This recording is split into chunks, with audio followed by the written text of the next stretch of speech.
this is, Melissa, do you want to say something about these are the computer scientists and the demonstrators. This is Okay, let me get the volume. of the type used in elections in several called AccuVote TS, electronic voting machine, of the type used in elections in several U.S. states.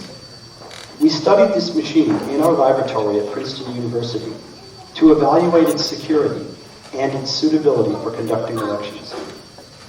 The detailed results of our study, including a full technical paper, are available at itpolicy.princeton.edu/voting. The behavior of voting machines is controlled by computer software. The software that tallies votes on this machine was written by Diebold. Our study shows that a criminal who can inject malicious software into this voting machine can control how the votes are tallied. His malicious software can steal votes, and it can cover its tracks so that the theft cannot be detected. To illustrate this danger, we have created in our laboratory a demonstration software program that steals votes. This video will show our demonstration software in operation. We will also show how a criminal can inject malicious software into a voting machine, and how he can create a computer virus that spreads itself between voting machines, injecting malicious software on every machine it infects. We will now show how to steal votes in a simulated election. On the morning of Election Day, the voting machine awaits instructions. The machine appears to be functioning normally, but unbeknownst to any observer, it contains malicious software that will steal votes. The machine greets the election workers normally. At this point, the election worker can perform so-called logic and accuracy tests that are supposed to determine whether the machine is functioning correctly. Logic and accuracy testing is essentially a pretend election. The worker casts pretend ballots, and then the machine counts the pretend votes. The election worker makes sure that the pretend count is correct. Our vote-stealing software can tell that the worker is doing logic and accuracy testing, so this is not a real election. It allows the pretend votes to be counted correctly, so that the machine passes the test. Everything still looks normal. Now, the election worker tells the machine to start the election. The machine prints out a paper tape showing that no votes have been recorded yet. The election has begun. The first voter approaches the machine to cast his vote. The election workers have given him a voter card, which will allow him to cast one vote. He inserts the voter card into the machine, and the machine presents him with a ballot. In this example election, there are two candidates for president, George Washington and Benedict Arnold. The voter chooses George Washington. The machine asks him to confirm his vote, and he does so. The machine ejects the voter card after marking it as used. That's one vote for George Washington. 4 more voters cast their votes. They vote for George Washington, Benedict Arnold, George Washington, and George Washington. The correct result for this election is George Washington, 4 votes, Benedict Arnold, 1 vote. Election day is now over. An election worker approaches the machine, inserts a supervisor card, and tells the machine to end the election. The machine prints out a paper tape announcing the results.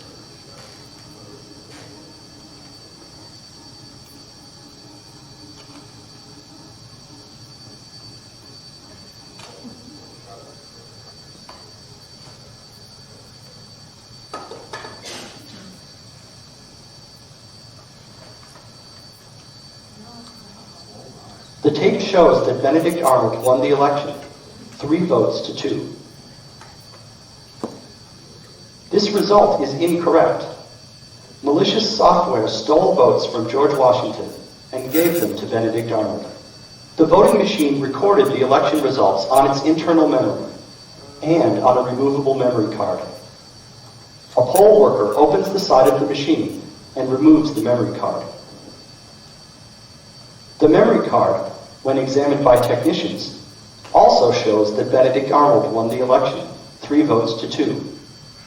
Every record kept by the voting machine shows the same fraudulent result: Arnold 3, Washington 2. How did this happen? The voting machine was running Diebold's election software, but it was also silently running our demonstration vote-stealing software. And our software was able to steal votes without being detected. When the election ends, the vote-stealing software can delete itself from the voting machine. No evidence remains that the machine was ever hijacked. No evidence remains that any votes were stolen. As far as anyone can tell, the election was conducted fairly. But the result is fraudulent.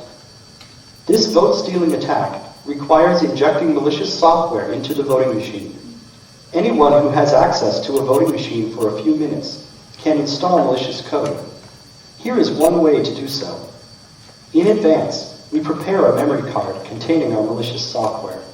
When we get a few minutes alone with the machine, we first open the side door. We can do this with a key. There are thousands of keys in circulation, and any hardware store will copy them. Even without a key, the lock is easily picked. One member of our team can consistently pick the lock in less than 10 seconds. Or we can simply remove a few screws and lift off the machine's cover.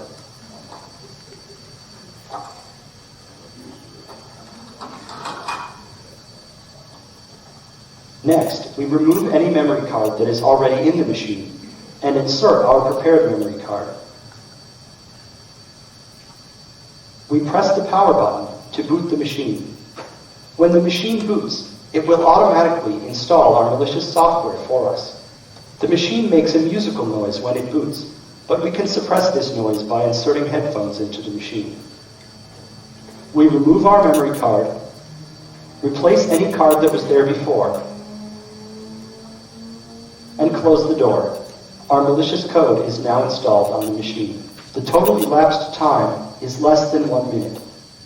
Due to design flaws in the Diebold AccuVote TS voting machine, it is possible to construct a computer virus that infects these machines and spreads automatically from one machine to many others.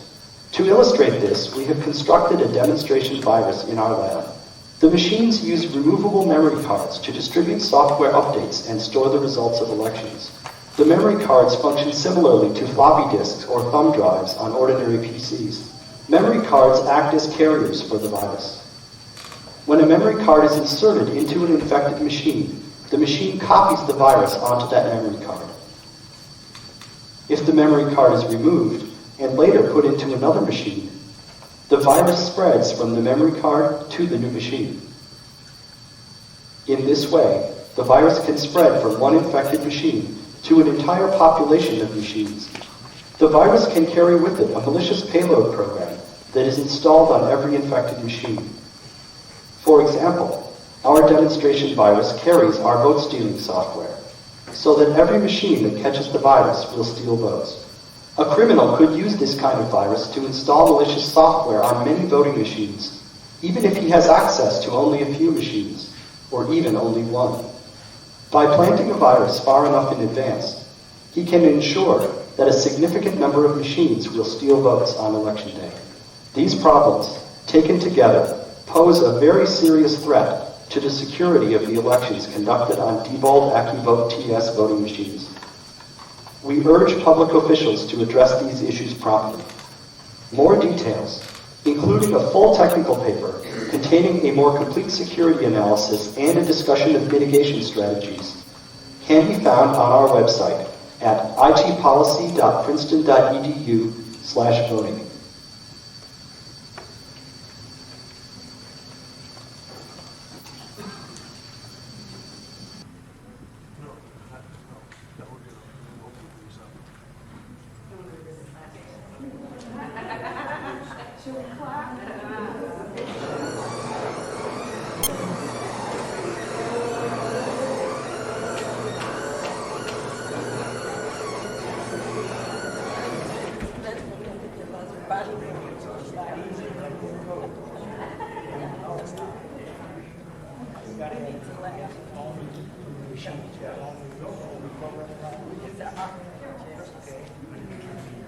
Testing 1, 2. Okay, we're live. Well, I hope everybody got a great lunch. So now we're going to do what? Okay.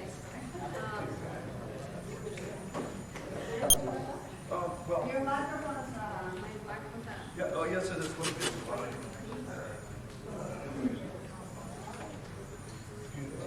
We're a little bit off schedule, so we're kind of rearranging our schedule here.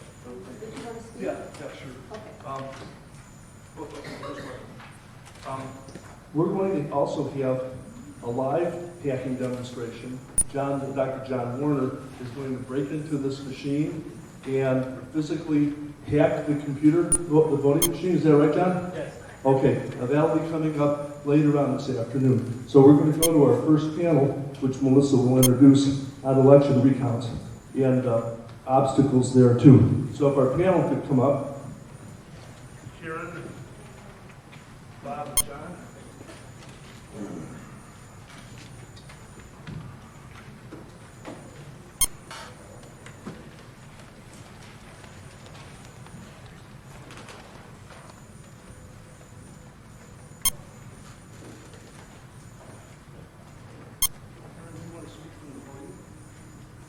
Our opening panel is entitled Election Recounts and Obstacles to Their Execution. Our panel will consist of the morning speakers, Jonathan Simon, Bob Petrakis, joining will be Karen McKim. A little bit about Karen. Karen has served as a coordinator of Wisconsin election integrity since its creation in 2012. Prior to that, Karen had a long history with the state of Wisconsin managing quality assurance programs and supervising management audits for the Legislative Audit Bureau. Karen ran for Dane County Clerk in 2016. She received her master's degree in public administration from the University of Wisconsin-Madison. Karen also served as an advisor to the Stein campaign throughout the Wisconsin recounts. She is a primary author of their final report on the recount findings. Please welcome Karen McKim.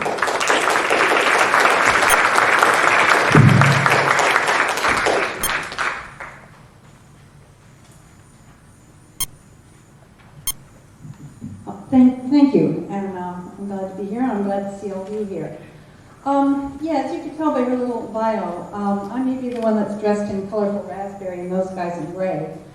But my background is the gray flannel background. I went to school to get a master's degree in public administration. I worked in auditing, management auditing, and quality assurance.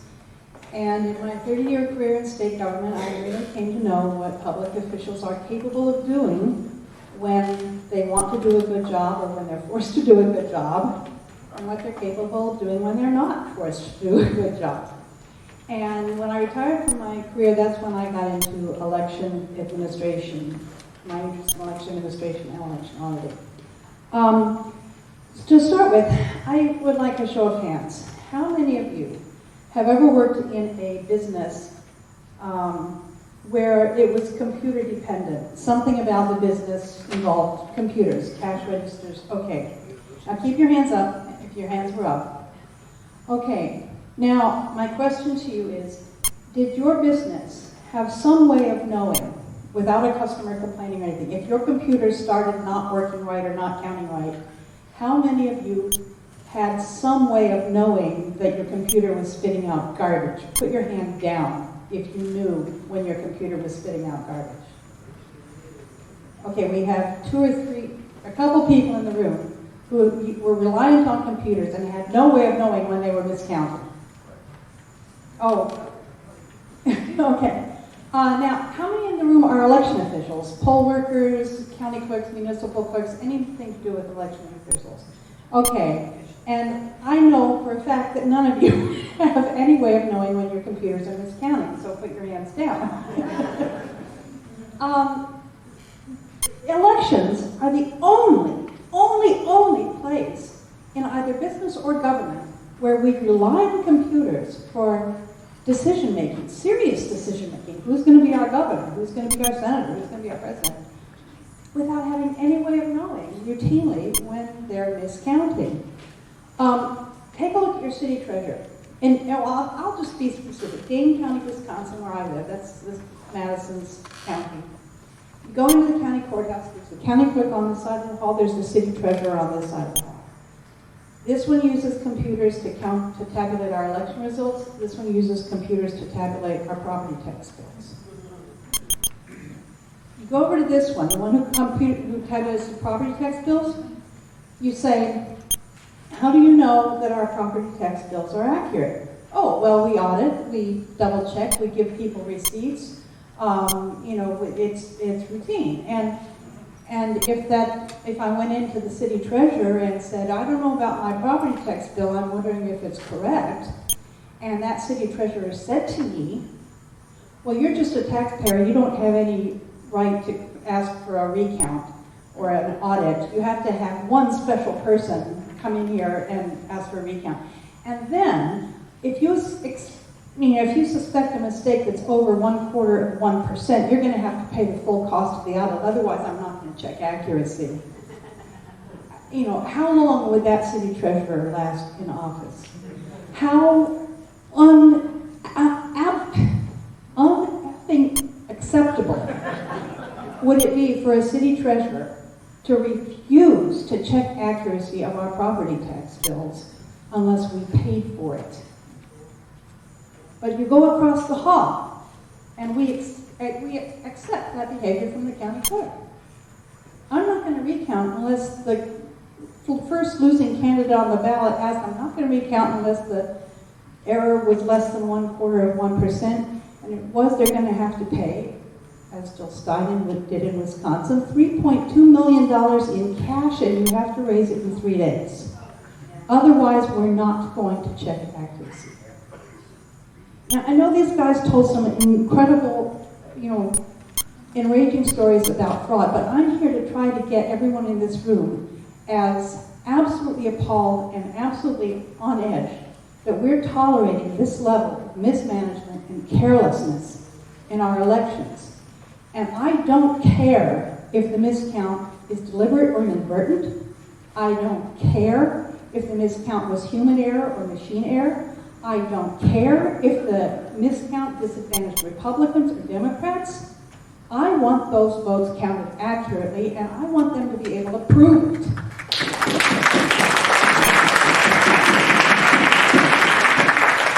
And the other thing that enrages me is, these guys have done wonderful work in trying to prove that there's election fraud. It's not on them. It is not up to the voters to prove fraud. It's up to the election officials to prove accuracy. So that's in support of the legislation that we're going to be talking about later on. It is just absolutely amazing that we don't now have routine verification of our elections, and this bill will advance that. Now, to get to specifics, okay, I want to talk about the Wisconsin recount and what we did. And there's a handout that I didn't have quite enough for everyone, so I just put like a handout on every third seat. This is basically the gist of my remarks. Let me see. Okay, first of all, I'm just going to do a little bragging on Wisconsin.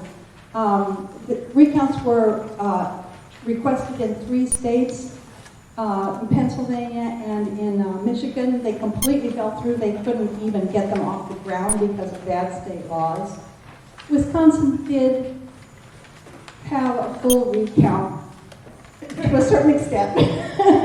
At least every county did put in some effort to try to verify accuracy. Only about half the ballots were recounted by hand. So it wasn't a real recount anyway. But they tried. Or at least it started. Let me see. Recounts versus audits. The one thing I want to drive home is a recount is a poor substitute for routine audits. Again, people talk about, oh, we don't need audits, we can have a recount if there's any questions. No, you can't have a recount if there's any questions because, well, again, look at Wisconsin, Michigan, and Pennsylvania. if you don't routinely confirm accuracy by checking the paper ballots, the election officials can't do it. They forget how. They learn how. They don't do a good job of it. There was a recount in Monroe County, Greene County, City of Monroe, Greene County, a couple of years back, where it was a close election. They went to try to do a recount. They couldn't find all the ballots. Their habits of just keeping those election records had gotten so rusty and so, inexact that when they went to have a recount, they'd lost 100 ballots from the city of Monroe, and no one will ever know what the real result of that election was, because again, you have to check accuracy routinely if you're going to do it well. So, let me see. Okay, the other difference between recounts and audits. Recounts, again, that puts it on the voter, that puts it on the candidate. It's up to you to request accuracy. Audits put it on the people it should be on, the public managers, the administrators. It's up to you routinely to audit your work product to make sure it's accurate. Let me see, there's a couple, I'll just skip over them because I want to get some of the real. Fraud. A lot of times you'll hear people talking as if recounts somehow deter fraud. They do not. When you have a recount law like Wisconsin does, saying any election where the margin of victory is 0.25%, 0.25%, that can be recounted for free. If it's more than that, you have to pay for it.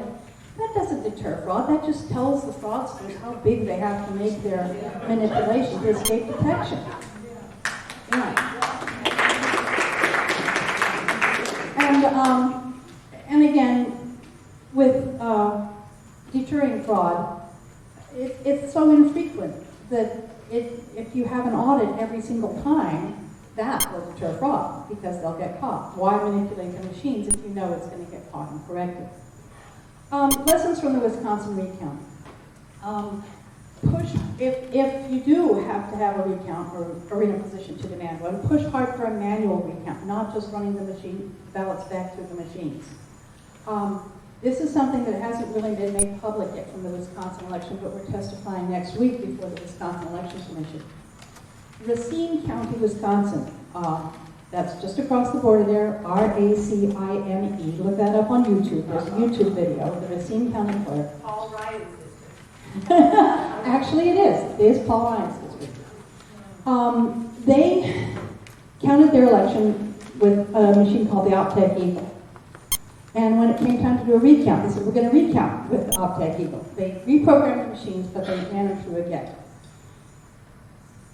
If you believe the certified election results from the election, 1.7% of Racine's voters went to the polls, cast a ballot, and didn't bother to vote for president. So they recounted with the machine. They had observers there. We had observers there with click counters. Precincts were going by. They were seeing, 18 more votes that they were able to count in the machine, every precinct. They said, stop, check one of these machines, just one, check one by hand to see if that machine's counting right. The YouTube video is the Racine County Clerk refusing to do that. It's appalling. Needless to say, the recount came out, and 1.8% of the voters had not voted for president. Now, those results are unbelievable on their face. It gets worse.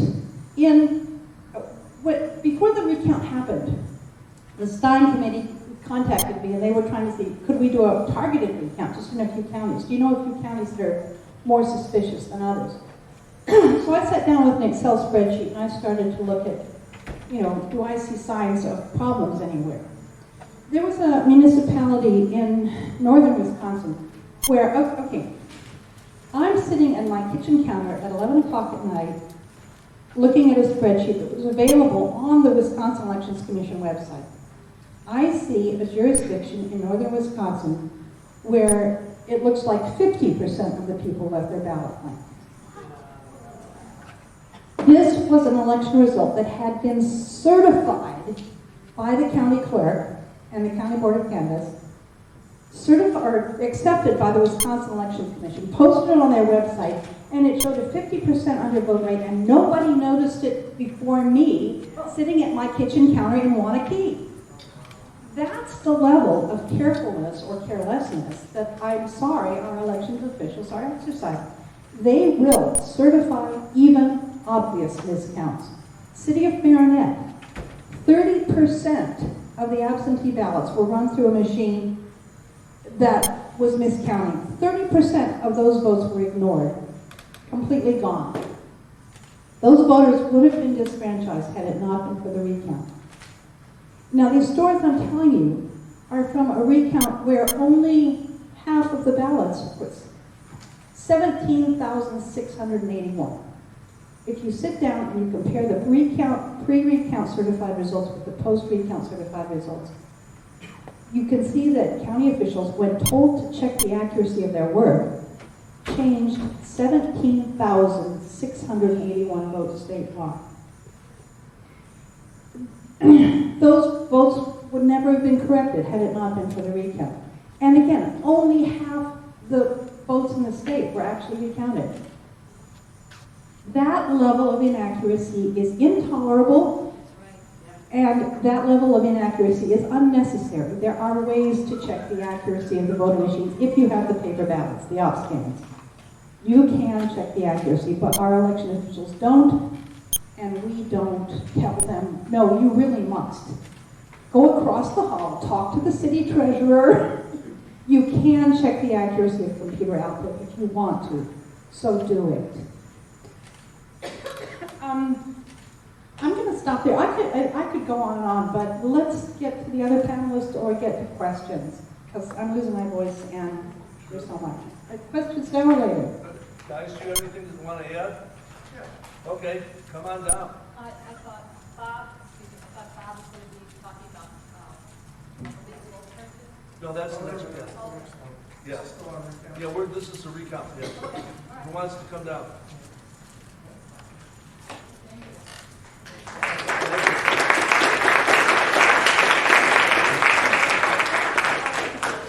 Questions later, I guess, yeah. Well, questions after the three have spoken.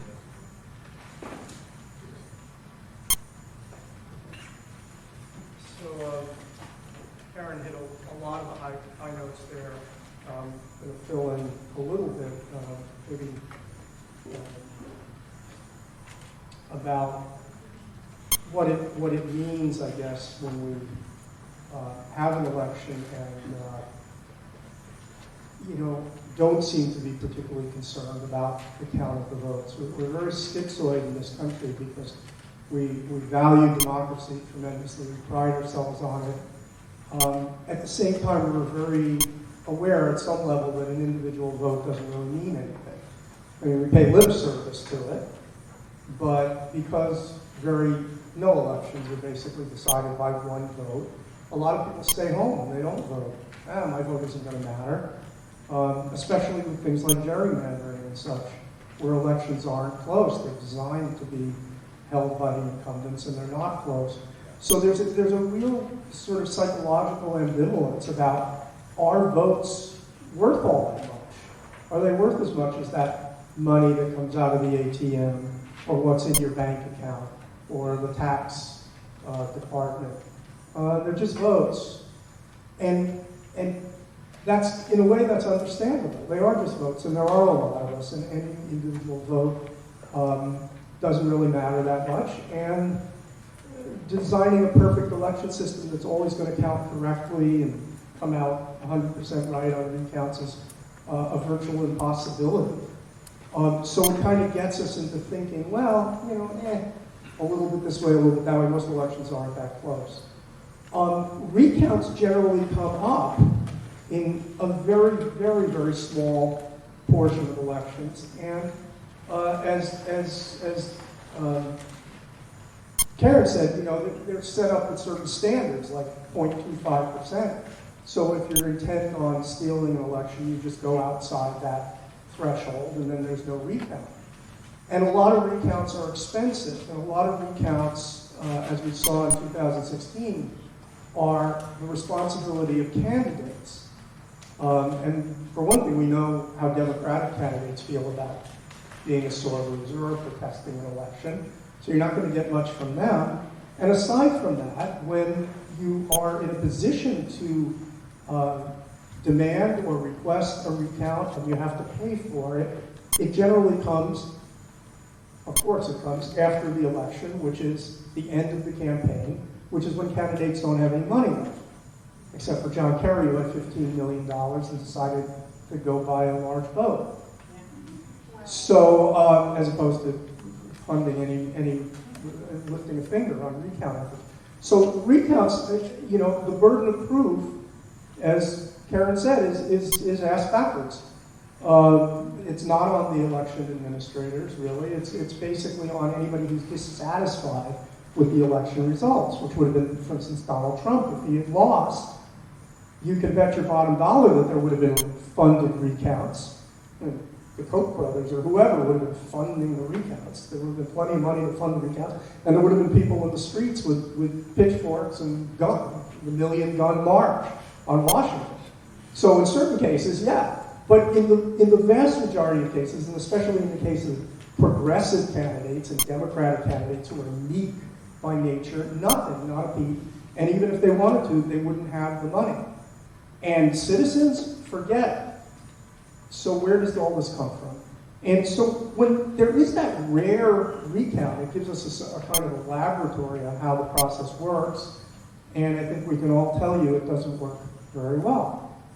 Picking on Wisconsin, the Supreme Court Justice race in Wisconsin, Kloppenberg-Prosser, there actually was a recount there. We got under Kloppenberg, the Democratic candidate's skin. And nudged and nudged and nudged, and she finally said, okay, you know, here goes the rest of my career. She wound up being appointed as a federal judge, by the way, so she came out of it smelling like a rose. But this was for the state Supreme Court judge, and she pursued a recount. And we had a significant presence of election integrity activists at that recount. One of them was my very close friend, Sally Castleman. She took pictures, and she did a very thorough, basically blog or recounting of the recount. And the places where the biggest red flags had come up forensically, which led us to persuade Kloppenberg to pursue the recount, the ballot bags came in and the serial numbers didn't match. Ballot bags were torn open. Obvious opportunity to en masse substitute ballots. And this was the recount. And yeah, it didn't change the result of the election. But who knows what was in those ballot bags? No procedure was followed. Objections were filed, duly noted, let's move on. This is what tends to happen in recounts. Then, if at the end of the recount you have any money left and you want to spend a few $1 million on a court case, you're free to go into court and further risk your career by really being a sore loser and holding the nation hostage or holding the state hostage or doing whatever it is that you're doing by being a pain in the ass and dragging the thing out for months. So recounts are, as Karen said, not a very, very likely good answer to any of this. And the other thing is that states charge rather arbitrarily. I mean, the Kloppenberg recount in Wisconsin billed at about $600,000. The next thing you know, and that was a full hand recount.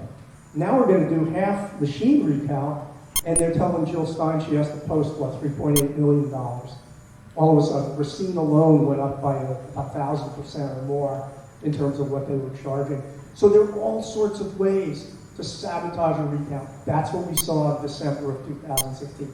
Judicial ways, administrative ways, plenty of propaganda to the media to make Jill Stein look like she was just doing it to aggrandize herself and make money.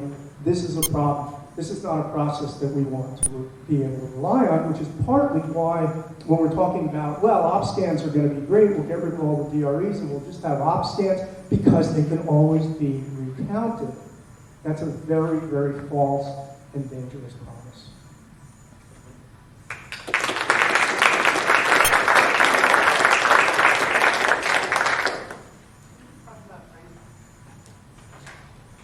Okay, let me look at the history in Wisconsin. I've had the privilege, there's been essentially two major presidential recounts, and I managed to end up as an attorney in both of them. In 2004, with the Green Party in Ohio, as well as suing to overturn that election, Moss v. Bush. And then in 2016, I was the attorney for Jill Stein's recount committee. And here's just briefly some of the things we should consider. 2004, it was interesting because we won the right to this 3% recount, right? Random 3% recount. J. Kenneth Blackwell, Secretary of State, issued a directive saying random can be defined by the counties. So they defined it as non-random, right? Random has a real meaning, right? Every precinct or every ballot has equal chance of inclusion. A lot of these counties simply counted one precinct because that was the number that came out at 3%. And that was perfectly allowable. So the state law, and we as attorneys went in there and said, state law says it's random. I signed an affidavit as a political scientist. And the judge said, Republican judges in the Supreme Court said, no, random is whatever the election officials say random is. So, no, those are the shocking things that come out again and again, is you're dealing with the law, right, as interpreted by judges that are often partisan. Also in this election, one county illegally recounted early on and didn't tell. So instead of risk going to jail, they recounted the entire vote in their county. And lo and behold, Kerry picked up 5.6% when the punch cards were manually recounted. So that's the only county that did a complete recount. And shockingly, the recount seemed to match the actual exit polls. If that would have happened all over. Some counties, Hocking County, for example, very helpful county, Triad, that's connected to the Right to Life movement. I've talked about them before. They came in to help without an appointment and fixed, and I do mean fixed, the central tabulator, which wasn't broken. Very famous story about Cheryl Eaton. They came in without an appointment, and the central tabulator, by the way, was a 13-year-old Dell. But they came in, and lo and behold, the hard drive crashed while they were fixing it without an appointment. Luckily, they had another 13-year-old Dell hard drive in the car, and they came in. Right? This very famous story captured by John Conyers. Cheryl Eaton, the Democratic person on the elections board, were like, it seems sort of strange, particularly when they said, here are the results. Don't turn this computer off. When they come in, just read these results and don't turn your machine off. And she, of course, brought that to the attention of J. Kenneth Blackwell, and he fired her. So that was, and there was a federal inquiry, but nothing changed because it was state law. Just one of my favorites, there's two of my favorites. In Youngstown, eventually we sued and got the right to count all the ballots. The recount's over, but we had a lawsuit. We were very excited. Sadly, 56 of the 88 counties failed to comply with federal law and save the punch cards and or the ballots in the machine. It was a tragedy. I remember to this day the tragedy when Holmes County, where Old Order Amish lived and appeared to have 10,000 extra votes, where they claimed late in the day, Old Order Amish, for the first time in history, leaped into their buggies with their horses and showed up to vote. No one saw this happening, but here's the letter we got. The letter was a tragedy, right? That all of the ballots in the county had been destroyed by a large craft of coffee. I think like a 12-cupper, maybe 16. That was somehow worked its way into the voter vault, which requires two keys to get in, the Democratic and the Republican key. And the coffee fell, and hence all the 20,000 ballots got left, and they had to be destroyed. Even better, in Mahoning County, home of Youngstown, and famous for Vermont connections, the waste management people, who are so green, accidentally recycle every single ballot. So One of the things we've got to do, really, we need to get there and bring some yellow police tape. People, election officials in the room, you really need to protect this stuff. Jennifer Bruner, our Secretary of State, was like, don't worry, you can recount those. And then Montgomery County, which is Dayton, wrote us and said, oh, we thought it was the state law that prevailed. We didn't know we had to keep them for 22 months. You know, we got rid of those after 6 months. You know, and in some of these counties, like Miami County, where a lot of these ballots and information disappeared, they had kept ballots back to the 76 Gerald Ford Jimmy Carter race. They just happened to get rid of the newer federal ballots. So that's one of the lessons we need. In 2006, we actually recounted a judicial election by clear and convincing evidence. And what the judge ruled is, I can't tell who won this race. It looks like, you know, maybe the challenger won, but here's the problem. There's no chain of custody. Is that you were supposed to bring in these things, roll them up, and seal them. They were scattered everywhere in the warehouse. They were ripped. They were put in backwards. No one cared about the actual chain of custody. So the ballots saying that we won had to be thrown out because they had violated the chain of custody, which under Ohio law, because you can't verify. In Delaware County, we couldn't ask them about, they claimed George Bush had something like 338 straight votes.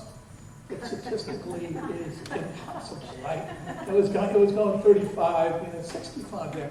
And when we said we need to talk to who's touched these ballots, the chain of custody, they told us that they hired a quote, mentally retarded man. He scraped chads for it. So he had scraped over 100,000 chads within a few hours. I think it was like 1 every 10 every 1 second. So he was really good at it. Kind of the idiot savant of chat scraping.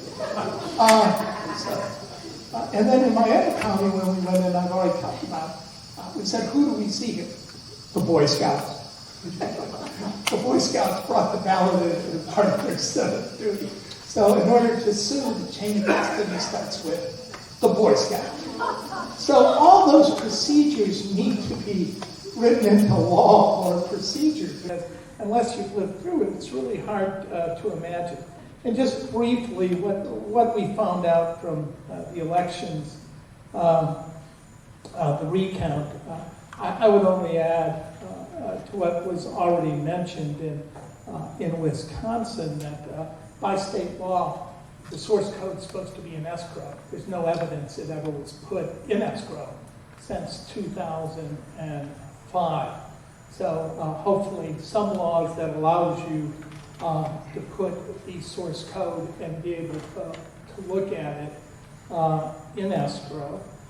The other factors, just briefly, Michigan, you're probably familiar with Michigan, at least hopefully some of you are.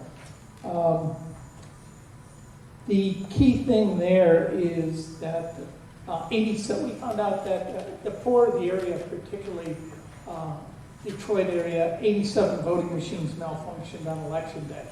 So a lot of the ballots couldn't be counted because of the malfunctioning of the voting machine and lack of proper procedures.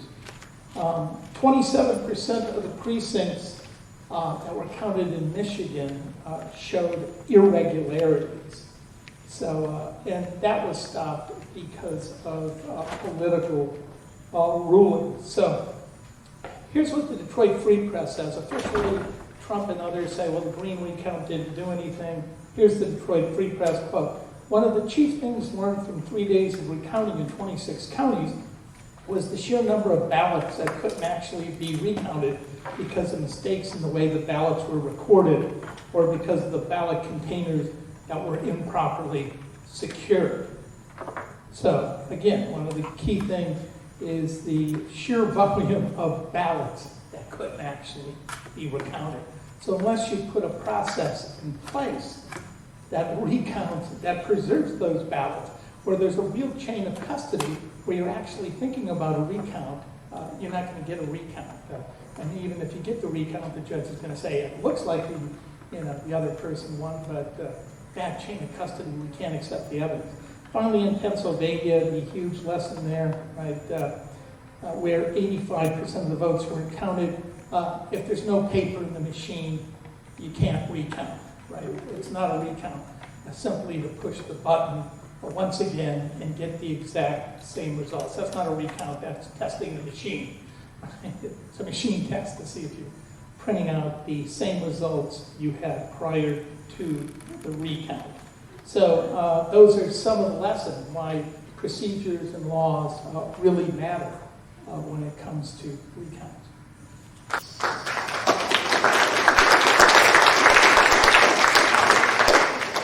We will open it up for question and answers if anybody wants to ask some questions. I think you have your hand up first.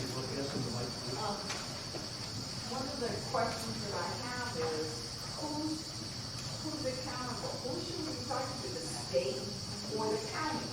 Or the, where are we supposed to be voicing our concerns about this? I don't know, I'm an election judge. I vouch for all this crap that if it goes out the door in somebody's car, I have no idea, as you said, a man behind a curtain, once it gets into somebody's car, I have no idea where it goes. I have no idea who we should be talking to make sure that the chain of custody of things is accurate. We're unfortunately not building a system from scratch, from a tabula rasa, so we're stuck with a lot of reality, what is. A lot of these countries that have gone to hand counting and such, they're set up in a relatively less or more federal way, less decentralized way. So if you go to the national government in the Netherlands or in Norway or whatever, and they can then take control of the situation. One of the big dodges in the U.S. Is that, the founding fathers made the wisdom set up a decentralized election system, so the feds have very, very limited, to hear them tell it, influence. I mean, even a case like Bush v. Gore should not have been decided at the federal level. It was a state court case. But Scalia decided, well, just this once, we'll decide at the federal level. Without, shouldn't have any precedent, but Bush is president. So it is hard to know where to go. And that is part of the paradox, again, because these elections are local, and they're county, and they're state-run, and it's happening all over the place. And one of the questions that I think is worth thinking about is, let's say, would fixing Illinois really change the sinking boat that we're in, nationally? How about fixing Illinois and California? Maybe fixing Illinois, California, and I don't know, Ohio or something. Would that do it? And the answer is no, because you really have to have impact all around the country, and the federal government is saying they don't have that authority. Which brings you back, to the Constitution and to a very, very difficult place. What I would say is that, in a sense, all of the above. You want to have your voice heard at every level, because the only way that I think this really changes in a way that has national significance and national rescue is for a real general buildup of a kind of revival of democracy, a sense that democracy is worth the expense of money and effort. When you think about it, part of our fall as a public is that we've accepted democracy on the cheap. We put trillions of dollars, literally trillions of dollars, into bringing democracy to Iraq and Afghanistan and exporting it around the world. And the expense on democracy, when you go to an election administrator and you say, well, did we hire hand counters? Did we have an audit? Did we do this? The first thing is, well, I don't have the budget. The state won't give me the budget. I don't have the budget. It's as if there's just no money for democracy in this country, only for democracy and quote-unquote democracy elsewhere. And that's part of it. We have to rethink that on every level.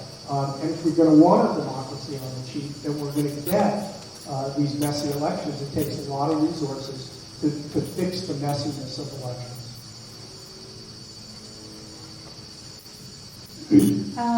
what to do if you're an election judge, an election official. Okay, thank you, first of all. If you're an election official, if you know any election officials, go to electionverification.org. It's a nuts and bolts website for local election officials and showing them instructions on different ways you can verify election results. It's going to take work. The first couple of times you try to do it in your jurisdiction, you're going to find messes because local election officials have gotten into some really bad habits. I mean, all of us do. You know, when no one's checking our work, when we don't get in any trouble when our work is sloppily done, or, you know, we all develop bad habits. It's human nature. And for decades, our elections have been operated without any real checking or oversight of what they do. So it's going to be hard. When you first start, you first go back and say, is there a chain of custody there? I'll bet you the answer is maybe there's problems with the chain of custody. But you just have to look at it and work on it one by one at the local level. The other thing I want to tell every local election official and everyone who talks to local election officials, you don't have to do this right after the election. You can go ahead and do your canvass and verify the election results in a hurry, like you're forced to by most state statutes. But you can go back between elections and do some of the studies and some of the checking to see, you know, between elections you can go back and say, is the chain of custody good enough? Did we actually process all the absentee ballots? Just quality assurance, the way any other manager does. You don't have to do it in a hurry right after the election. Just get better at it slowly over time.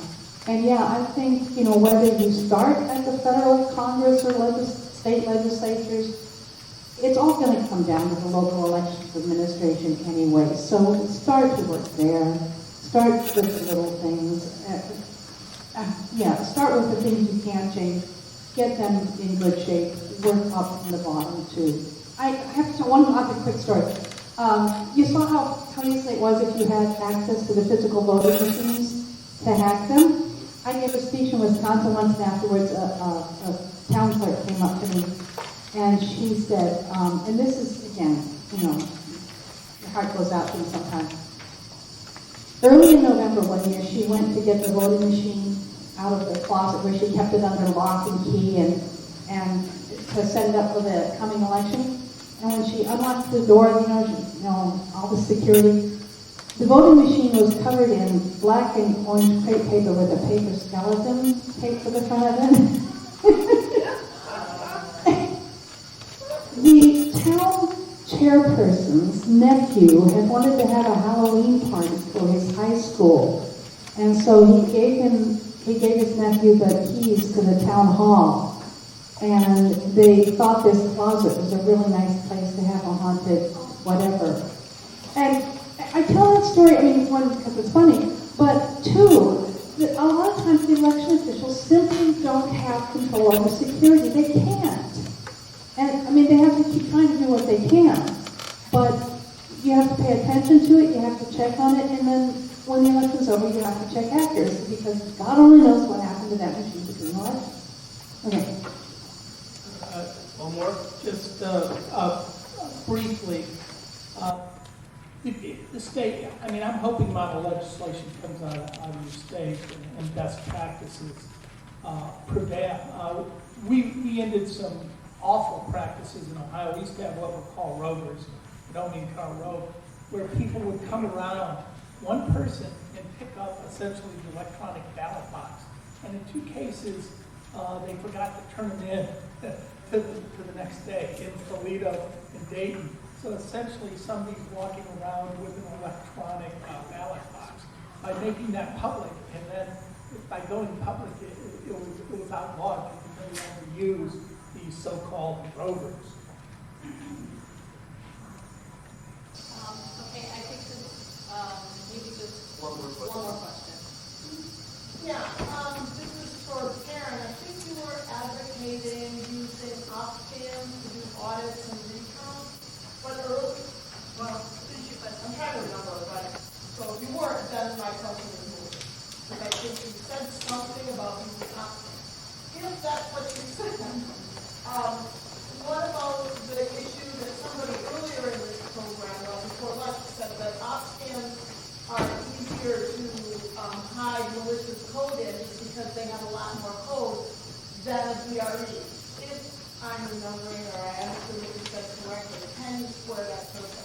Okay, well, I'll just clarify.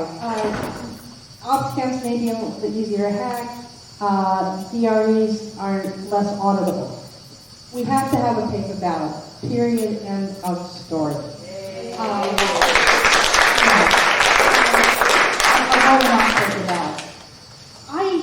Personally, I'm in favor of counting them on election night with op scans. That gives you a quick preliminary count. The newer op scans take a photograph of every ballot and preserve it separately, and then they create a cast vote record. I mean, by the time you get done shoving your ballot in the machine, there's like 3 or 4 copies of it. It's a good thing to do. And then have a manual hand count of the ballots to verify the machine output. And the advantage of doing that, using both machine and hand count, is that anyone who wants to hack that election they have the motive, but they have to have 2 entirely different sets of means and opportunity to hack the election if you count both ways.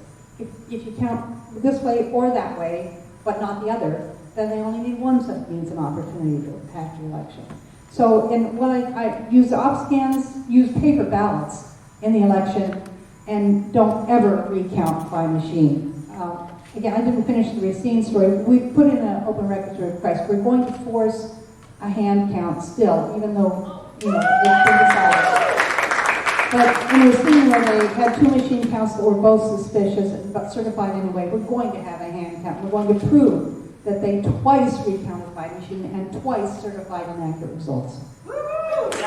Just briefly with Karen's comment, the other thing, I actually sued the state of Ohio in 2016, and I've got to be the worst lawyer on earth. I sued them and said they had to turn on their audit logs and their ballot imaging. And the judge actually ruled, even though you were buying state-of-the-art machines with audit logs and ballot images, it was up to the counties to decide if they wanted to turn on these security features. Yeah, and I would just add, since I've been mostly gloom the whole time, one bright spot, although perhaps the exception proves the rule. How many here are familiar with Columbia County, New York? Okay. Out of the 3,143, I believe it is, counties, give or take a couple in the U.S., there is one county that voluntarily does what Karen was talking about. Actually opens up their op scans. There's some counties that count, cities and counties that count by hand, a very, very small number, usually rural, usually very small communities. But Columbia County is a medium-sized county in New York State. Democratic Commissioner Virginia Martin, Republican Commissioner Jason Maskey got together about 5 years ago or 6 years ago and said, we take this seriously. There are lots of ways that these optical scanners could be hacked, could be rigged. We're going to open our op scans and take out the ballots. And any race that's even reasonably close or competitive, we're going to do a full 100% hand canvass, even if it takes us, 3 or 4 days or whatever. And they did. They got a lot of pushback from the state, New York State Elections Board, but they prevailed. They got no other counties that will even talk to them at this point, with the possible exception of one, Nassau. They are regarded as whatever, they're not keepers of the flame. They're renegades for doing this. But it is a model of what could be done elsewhere and throughout this whole country.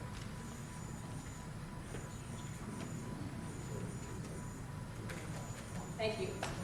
Next up is Dr. Larry Quick, who will be introducing you to HB 712 and SB 8. A single solution to these election system vulnerabilities. These identical companion bills are both entitled the Illinois Election Integrity Act. Larry is a CPA and has taught auditing and accounting at DePaul and Edmonton University. He has also served on the audit staff of local and national public accounting firms. Larry is co-founder of Illinois Ballot Integrity Project and is past state chair. Please welcome Larry Quick.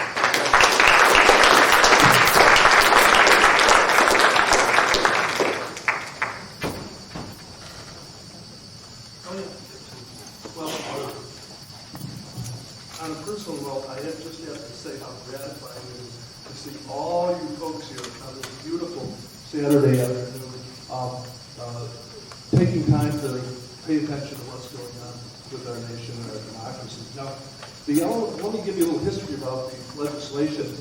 The Illinois Ballot Integrity Project,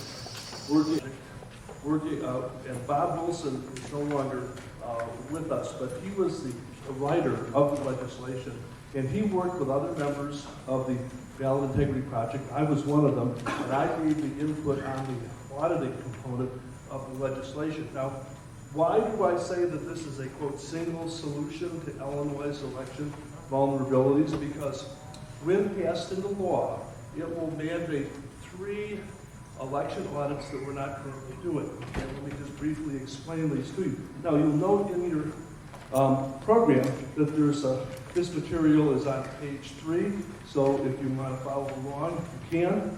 Okay, HB 712 introduces critically needed external independent review throughout the entire election system.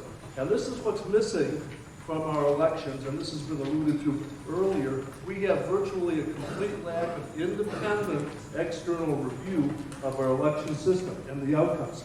Now, HB 712 will mandate 3 election audits.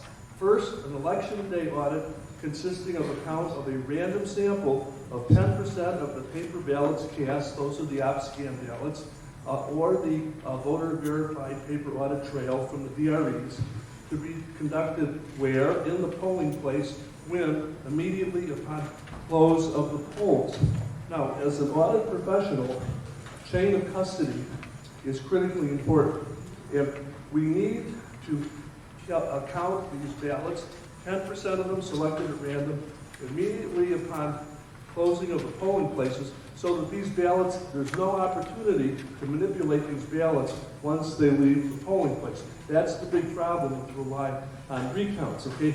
Melissa was involved in a presidential recount in New Hampshire, I think it was in 2000 what? 2008. 2008, and there were the ballots, there was no security, they were in boxes, they were in bags. It's just so easy to substitute bogus ballots, so that when the hand count was done, the hand count agreed with the machine counts, but the chain of custody and the security of the ballots just was not there.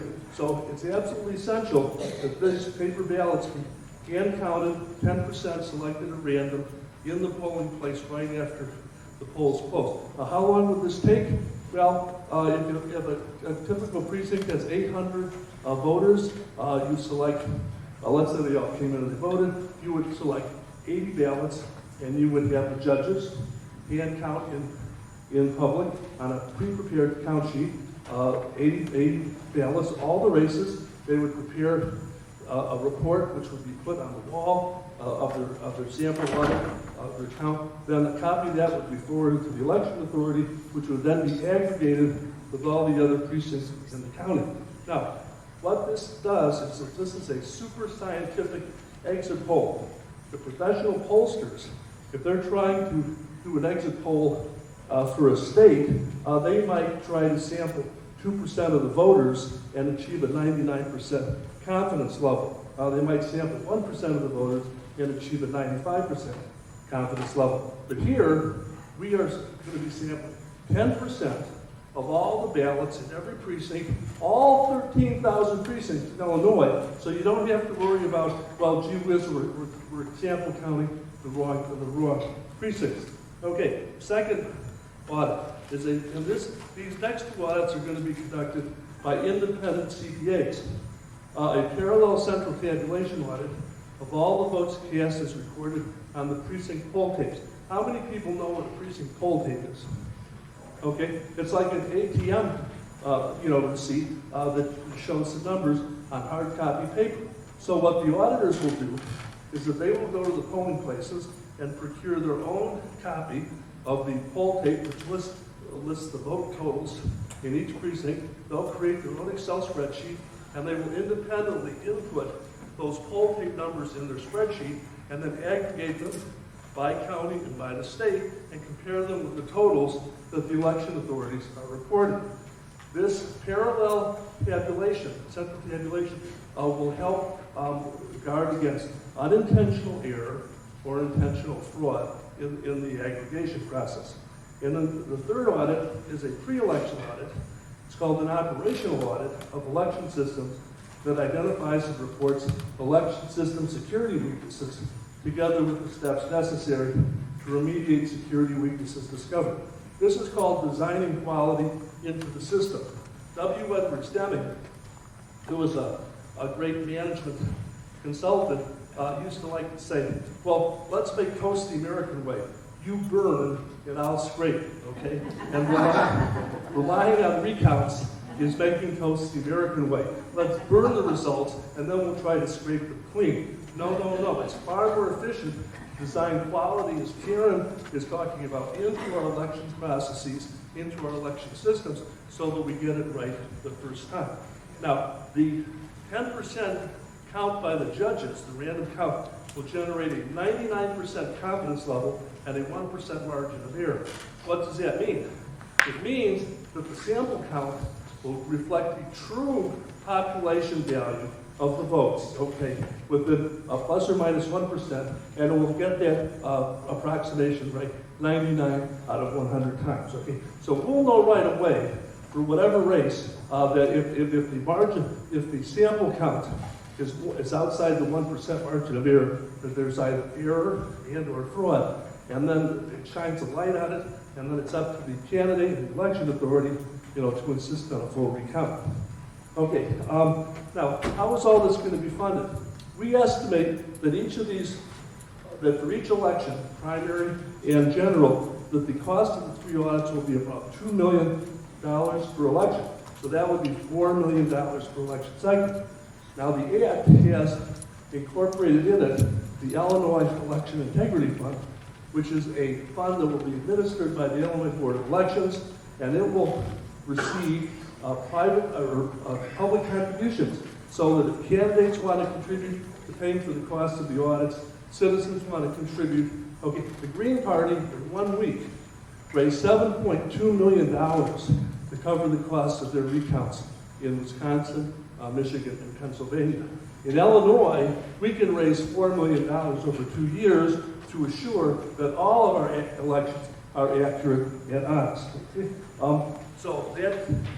So what we're going to do, if you would like to join our statewide legislative campaign to get House Bill 712 and the Election Integrity Act into law, you can give us your contact information and we will be in touch with you.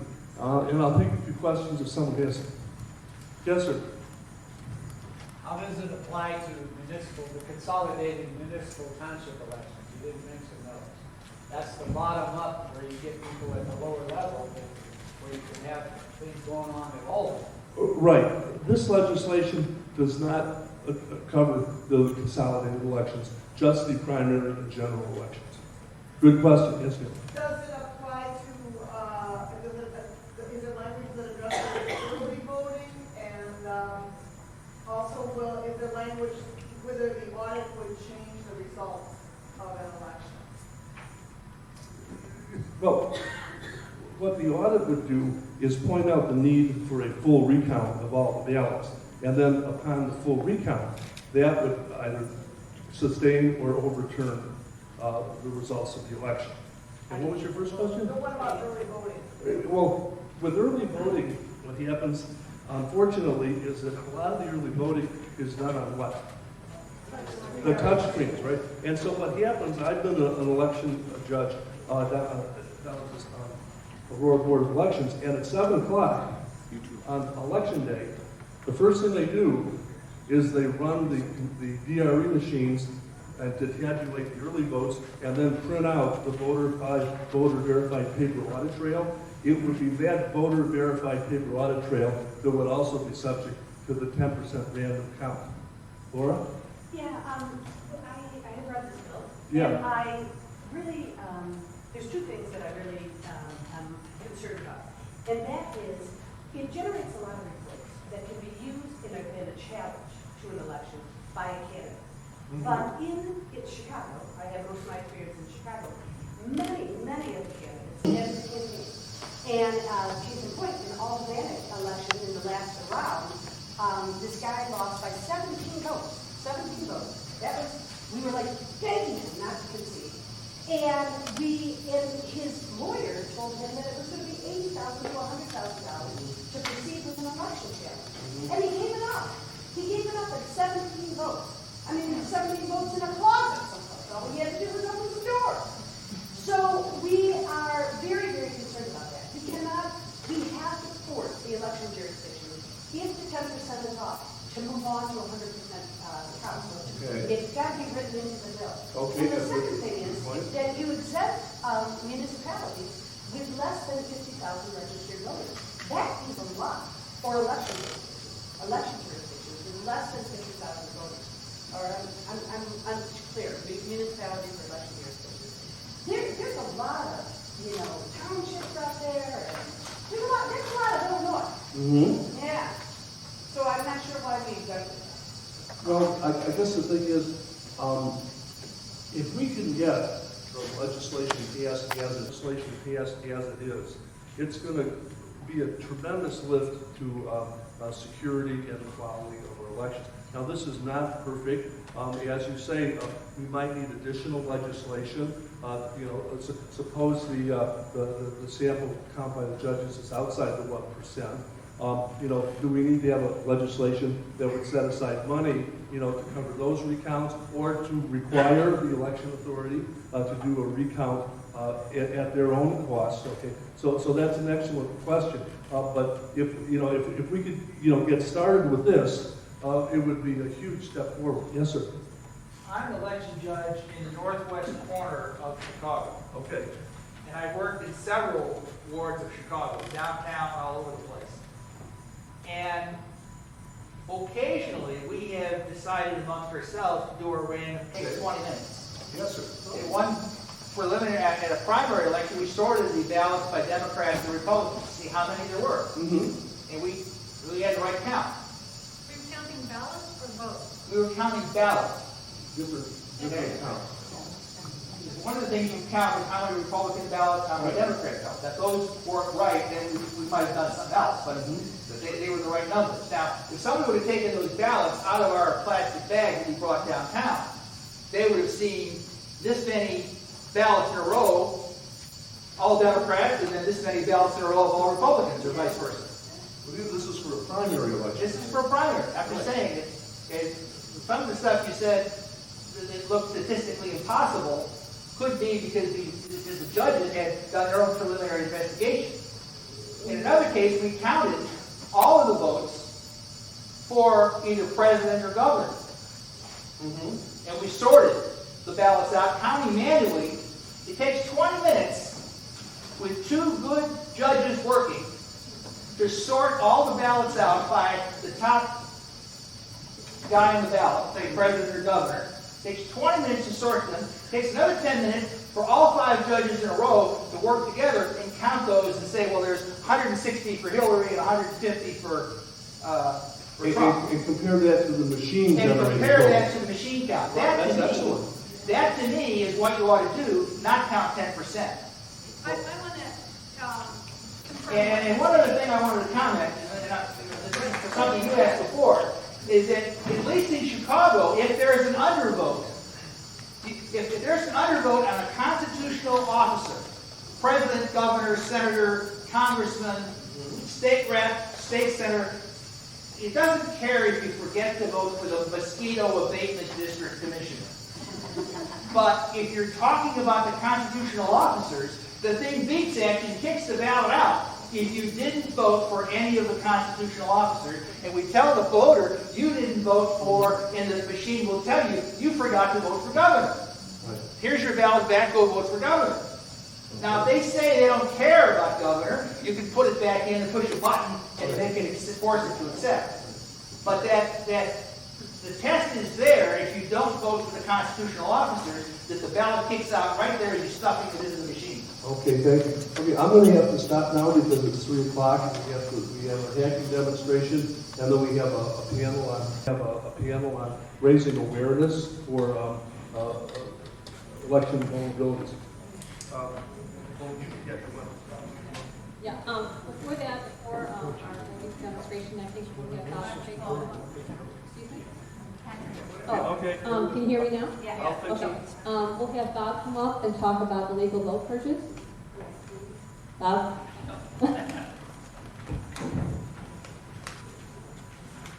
Melissa, can we have more question answers all done? Sure. Yeah? Okay, great. Okay, I'm going to be fairly quick here because you've already heard enough of me today.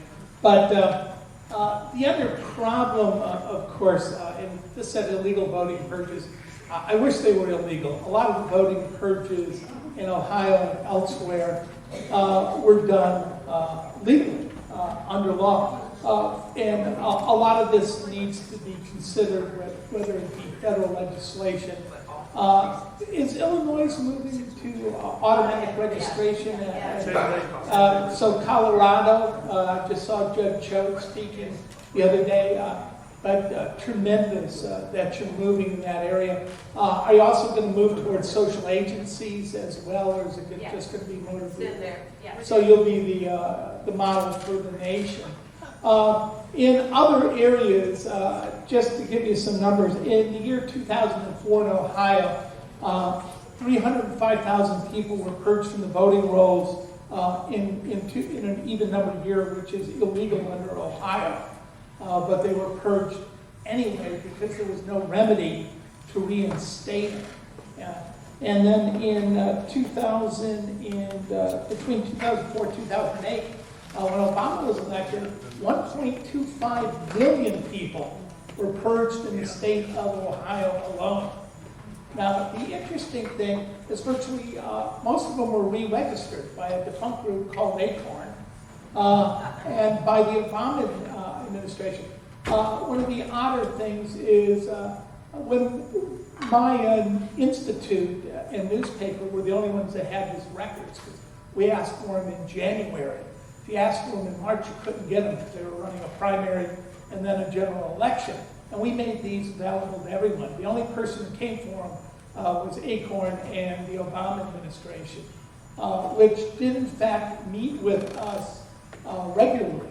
What we found in 2004, 24.96% of every voter in Cleveland, which voted 81% from Kerry, was purged from the voting rolls.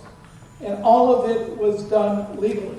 A lot of it is redefinition. If I say you can purge somebody who hasn't voted in 2 election cycles, that used to mean in Ohio 8 years. A congressional and presidential election, 1 cycle. A congressional and presidential election. Now counties are allowed, and this is what we've got to figure out nationally, that if you didn't vote in a primary, and then in 1 general election, in a 2-year period, you now can be purged. So they, and the only places purging in a lot of these so-called swing states like Ohio are the 9 urban areas. The rural areas, they all know each other. 4 of them are actually non-purge counties. So we've got to look in terms of, for example, start with the obvious, right? If voting is a constitutional right, like, say, my ability to demonstrate, if I don't demonstrate for 2 years, I don't have to go down and re-register before I go out and register. I mean, and I was at the American Political Science Association and the German scholars there, and it's like, why does every other democracy seem to be able to keep track of its citizens? And your ICE keeps track of all your citizens, and you have these recorder's office, and babies are born and you record it, but when they turn 18, they miraculously disappear. You know, and what we find in a lot of areas, the recorder's office with birth and death isn't communicating, even though it's in the county, with the Board of Election. This stuff has to be studied. Illinois for moving forward in terms of this auto registration. Hopefully you'll be a model for the nation. Thanks.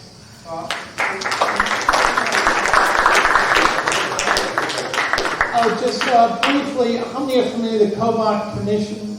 Okay. Greg Pallas has done a tremendous job in this area. This really is a reflection, as Jonathan knows, going back to Choice Point in 2000. A lot of so-called swing states, particularly Ohio and Florida, aren't really swing states.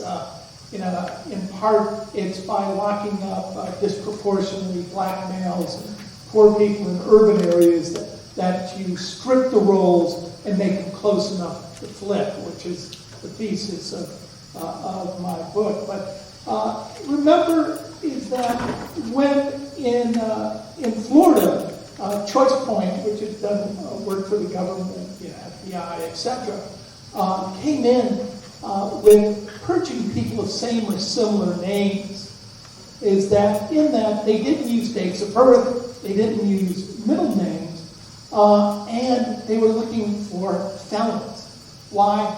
Because one estimate that 7.5% of all of black males in Florida were in fact barred unless they left the state from ever voting again. And you'll remember that the Haldeman quote, how many people saw that in Atlantic Monthly? The Haldeman quote came out recently from 1994 when he said, look, we knew the war on drugs was absolutely bogus. We were going after the Black Power movement. We were going after the white peace movement. That was all concocted as political payback. And that's what swung the election, right, in 2000 in Florida. That and the fact that George Bush's first cousin, John Ellis, on a 30-day contract with Fox, called it based on the famous Volusia County computer glitch that reversed 20,000 votes, right, subtracted 16,000 or so from Gore and added 4,000 to George W. Bush. But you've used these names, and they've admitted to it. The state called for it. Now, Copa, in Kansas, is doing the same thing, right? And disproportionately, there were, the large plantations in the U.S., there was only so many names. So, he's discovered 250,000, one Michael Jackson, who's registered 250,000 times throughout the nation, and he's going to get that guy for committing multiple, And this Raul Rodriguez is in trouble, and Paul Sanchez. They're all in trouble. There are multiple voters all over, and the Korean last names. They're all double voting everywhere throughout urban America. So we're in a situation where this stuff is laughable. And Paul Wayrick, how many of you have seen the Goo Goo video? Right, the one where Paul Wayrick, when he's with the Moral Majority, kind of said, like, forget this good government stuff. We're not going to win elections, by registering everyone to vote. In fact, we need to suppress the vote. I don't want everyone to vote. I mean, they come right out and say it. And then they follow up and do it. And now they're using essentially racist means, ethnocentric targeting and demographics to go after Asians, Latinos and Latinas, and African Americans. And this is what's happening, and we need to stop it. And the way to stop it is the direction you're moving in with the auto registration.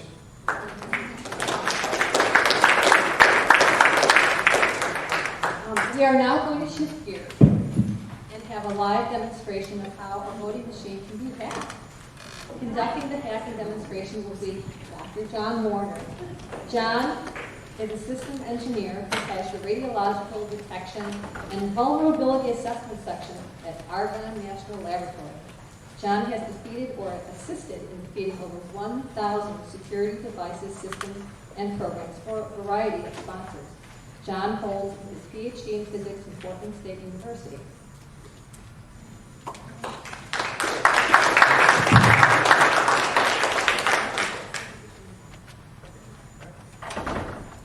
We're going to get set up here.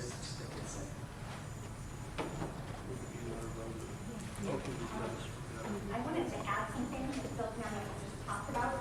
My name is Holly Fingerly. I'm with the Indivisible South Suburban Chicago. I'm connecting with Indivisible Illinois and Indivisible Chicago is doing a press conference about the cross-check tomorrow. Board of Elections meeting. And for those of you that don't know, Illinois has been participating in interstate cross-checks since 2010. And And the State Board of Elections did not know that over 8 million voter records had been given to Kobach in Kansas, and then the information was sent to Arkansas.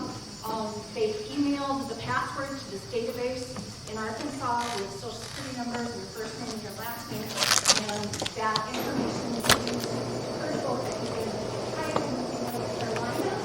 So even though arguably it's perhaps vote in Illinois, it's used in other places. So what Indivisible is asking all of you, all voters in Illinois, is to contact your township reps, your state reps. I'm running into a bunch of Illinois state reps who had no idea that this was done.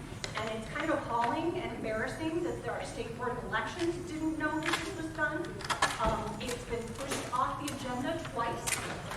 Indivisible Illinois is kind of educating the State Board of Elections. You can actually go to indivisiblechicago.com and watch the board meeting video from last month. There's a cross-check frequently asked questions. There's a 3-page letter that we're asking State of Illinois reps to sign on to. It was written by Jeff Radu. Lou Lang has done a great letter. Will Guzzardi, I guess, has got 13 state reps. So call your rep, have them reach out to Guzzardi. You can see all the letters that reps have done and confirm if your reps are in. But I'm also thinking that maybe we want an Indivisible March in November at your township or in Springfield, and maybe the solution is to make it a march for a paper ballot, a manual count, a public count, to really kind of take advantage of the swell and support where everybody's paying attention. So thank you.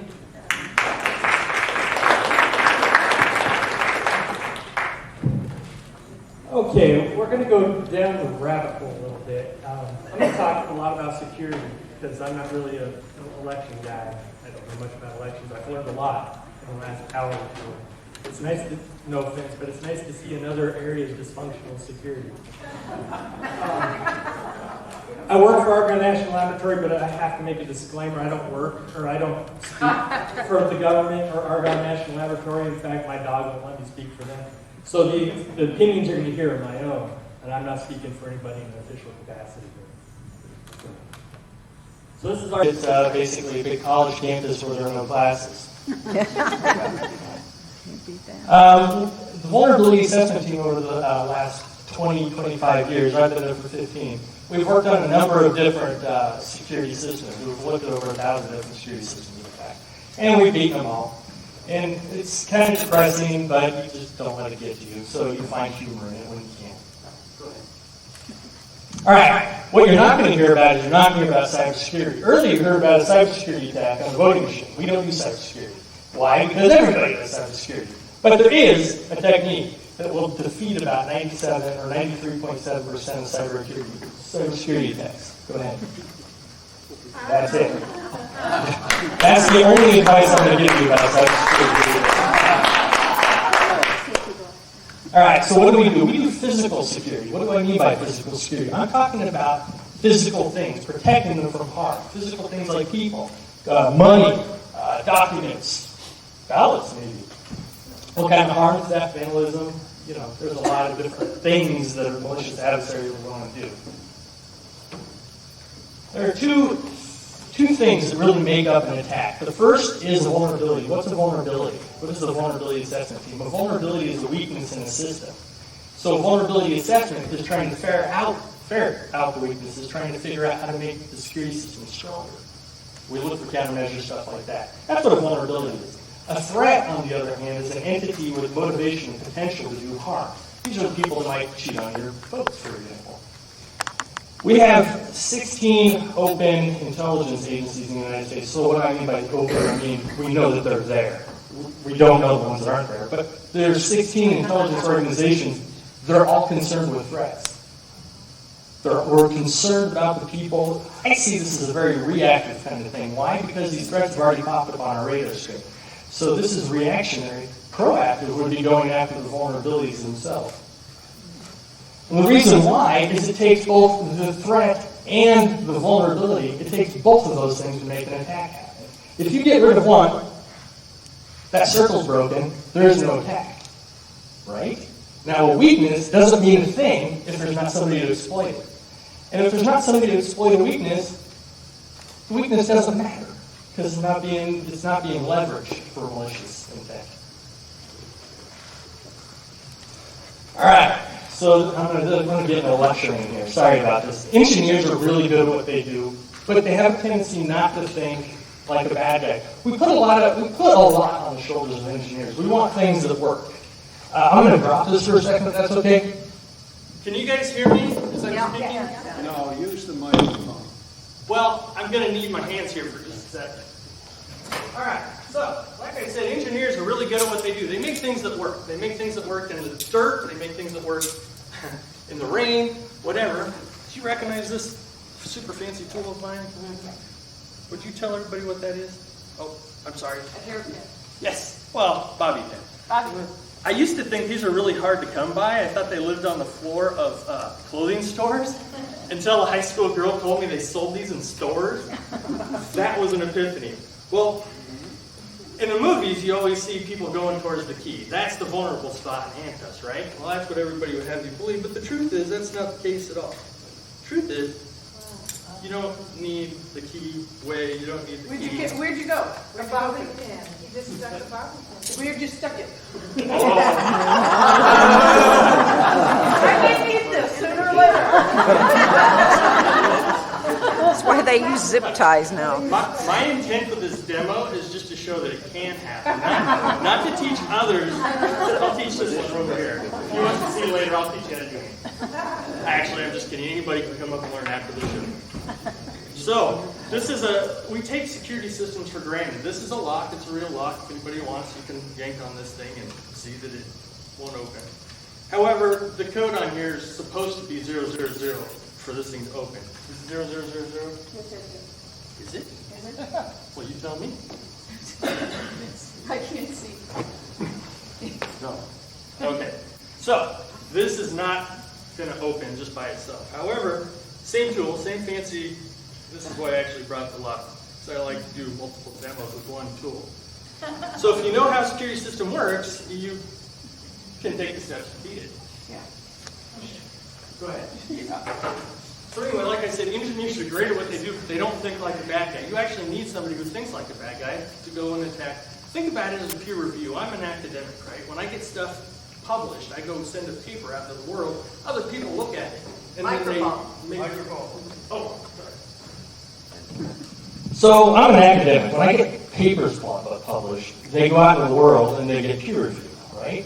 Do you think our voting machines get peer review? Do you think these security systems get peer review? No, they do not. That's why I have a job, actually. Because this message, as unlistened to as it is, some people actually pay for peer review of other people's security systems. Go ahead. Actually, at the bottom, go back. At the bottom right of that is a play button. That's actually moving. The bottom right of the image, there's a play button. Nope, right here. Put the cursor right over there. Click on it, put it in focus. There you go. Thank you. So, a number of years ago, a guy named Andrew Appel, he's a Princeton University guy, he was very interested in voting machines in New Jersey. There's actually sound on here. What I'm saying is that we have this voting machine. There's a paper ballot that goes over the front of this thing, and you can take these panels off with a screwdriver, which you're about to see here in just a second. Oh, there you go. Thank you.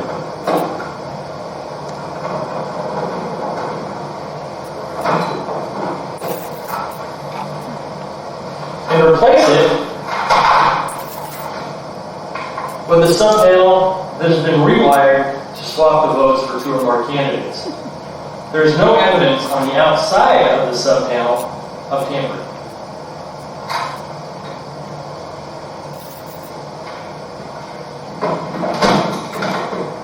You can do this with the voting machine on, so there's no alarm or anything because you just pull it out.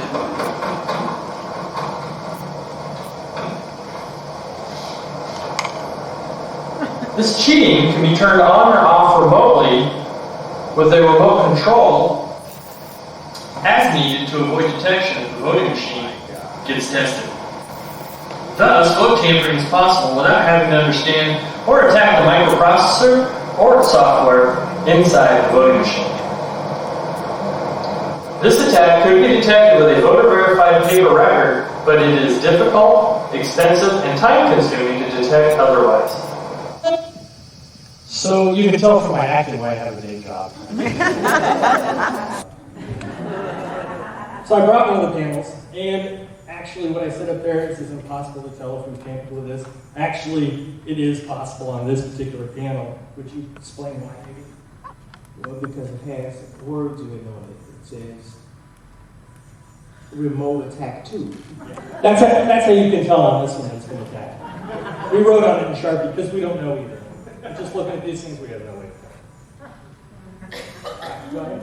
One thing that the state of New Jersey wanted to do was just slap tampering devices on voting machines. I have a feeling that happens in a lot of places. But the truth is, the tampering devices, there is a place for them, but you can't just buy these things and throw them on something. And I'll explain that as we go along. So in this one study we did, we looked at 244 different types of tamper-containing devices, seals, adhesive labels, staple seals, bolt seals, you name it, we looked at them. They were in use by government and commercial mechanical and electronic seals. There were low-tech, high-tech, we were talking fiber optic, and adhesive label seals were all over the range. The cost variance was pennies to thousands of dollars. Over half were in use for critical applications, and 19% at the time were used in nuclear safeguards. So when I talk about defeating the seal, just yanking the seal off of something is not defeating it. Why is that? Because when an inspector comes by, they're going to see that something's missing. The seal. So if the seal's missing, that should raise a red flag. At least in the perfect world, it would raise a red flag. So when I talk about defeating, I'm talking about opening the seal up and reclosing it so that you can't tell we've been there. In fact, I even brought one to put with.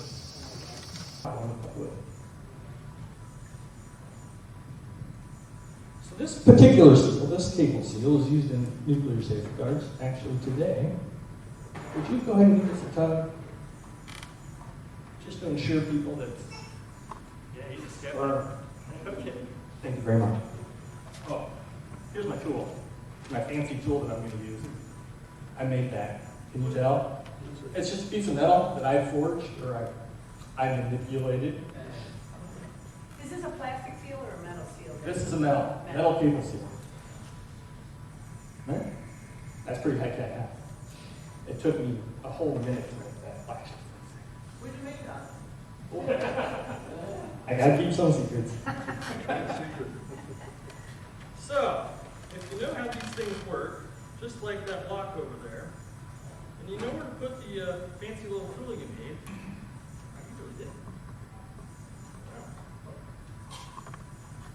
There we go. In our little study that I was just talking about a second ago, we found that we could beat half of these seals in about a minute. Get in, get out, not get caught. Go ahead. And in fact, the attack time has a mean of 1.4 minutes, median is about 43 seconds. Cost of tools and supplies is not very big. The marginal cost of attack, that means attacking another seal just like this, costs less than creating the whole thing from scratch, so that's the marginal cost of attack there. But the real telling story here is that it doesn't take a lot of time to figure out how to beat these things. On average, it's about 12 minutes. So not that we're smart, trust me, we're not smart, it's just that the security products out there are not good at all. It sounds a lot like your guys' voting problem. So, I don't know how many of you in the audience are familiar with the least squares fit. It's the slope of the line you're trying to match some point. If you thought that there was some correlation up there, which I would argue there's not a lot, you would have a slope of about 100 milliseconds for every dollar you spent on the seal. So that's not great. You can slow the bad guy down about 0.3 of a second if you spend an extra dollar. But I would argue that's not a high correlation there. We have, I'm sorry. I was premature in my looking over. On the bottom, we have level of techness. So this might be an adhesive label seal and fiber optic. Techness is really a subjective thing. But there's no correlation there either. What we find is very low least squares fit, and we find you gain about 170 milliseconds if you go up in level of techness. Problem is we have a tendency to take our stuff for granted, and seals are part of that. We like to buy seals, just put them on stuff. We like to buy locks, just put them on stuff, and we assume we're safe. You're not. I can promise that. Go ahead. Now, there's good news. Good news that if you just change the protocol, how you use these things, if you change if you tweak your use protocols, if you do things to them, I can't be specific because there's 5,000 different seals out there. That cable seal, for example, is just one of a huge variety of seals. But if you know what the problems are, you can now take steps to fix those. There's countermeasures, mitigation strategies. Only about 13% of the seals that we looked at, we didn't know how to fix. And you don't always have to fix the seal itself. What do you see there? You see, 27% roughly? Not so cheap, not so easy. But the point here is, given some thought and education, these things can be used much better to give you much better security. And there's good news is that better seals are possible, and in fact, nobody currently cares about better seals because it's just not on the radar screen. But they are. No, I'm actually not joking about that. Yes, ma'am. I just need you to leave that up there just for a second, so that we can read it. Oh, yeah. Because they use these kind of seals in everything. I know, especially voting machines. Absolutely, all over the place. The city of New Jersey, this is the reason why Andrew Appel got hold of us. He heard this somewhere at some point, and he said, New Jersey's putting these seals, they're putting 16 seals on these big voting machines. I would have brought the other voting machine, but it wouldn't fit in my car. These things are huge. It's those little button ones you saw in the video. And so he sent us some of those voting machines. He said, they're putting 16 seals on there. Well, what does that tell you? That tells you the state of New Jersey doesn't know how to use these seals. They're just throwing these things on there, hoping that it'll keep out the bad guys, but it really won't. Especially if they're not used intelligently, which they weren't. So he ended up suing New Jersey. I don't know how that went. This is totally out. The voting stuff is kind of outside of my bubble. Go ahead. So next we have the voting machine itself. Now I told you up front that I'm not a cyber guy, right? So we don't actually have a vote on here. I know that's disappointing to many of you. But what we're going to do is we're going to use this keypad. So the first thing I want to demonstrate is that there was no software attack done to this machine. Not one bit. I'm going to show you exactly what I did. But what I do want to show you is that from a distance I can control the screen. You guys, where's the speaker? Sorry, I don't know what the speaker is. The people up front may tell you that the screen was doing things all by itself. Can you put the visors up sideways? Yeah, I'd love to, but I don't know how actually. I think we have to take them off. Yeah. Pull them up. The election judge will know how to do that. They're very secure. Yes. Well, this is probably the only thing that keeps people out of this machine. These do not. This is not kind of voting machine I use. Where's the But bobby pin? we can attest that he pressed the button Oh, and do he it started And dancing. little stuff on the screen. If I can find the speaker. So it's like going 1, 2, 3, 4, 5, 6. It's bouncing all over. Let's try it again. The speaker requires headphones, which we don't have. It's not intended to be audio. Yeah, he's definitely clicking. You can tell this is not a demo meant for Right. an 85 plus group to play with. So, what does that mean? Well, this is a computer. This is nothing but a computer. Computers, they don't understand the difference between a mouse, a keyboard, a screen. All they know is that they're getting some sort of electronic signal from somewhere. So what I did is I did a man-in-the-middle attack between this touchscreen and the CPU. One thing that I learned about voting machines of this type is that when you vote, your votes are actually going into a cache. So they're sitting there on volatile RAM until you hit that vote now button. When you hit that vote now button, then it gets dumped into the CPU. So what I did is with my man in the middle between the touchscreen and the CPU is I watch what's coming through. If I like what I see, maybe I let it through. If I don't like what I see, I change things. I'm going to show that next, actually. So I'm going to show you.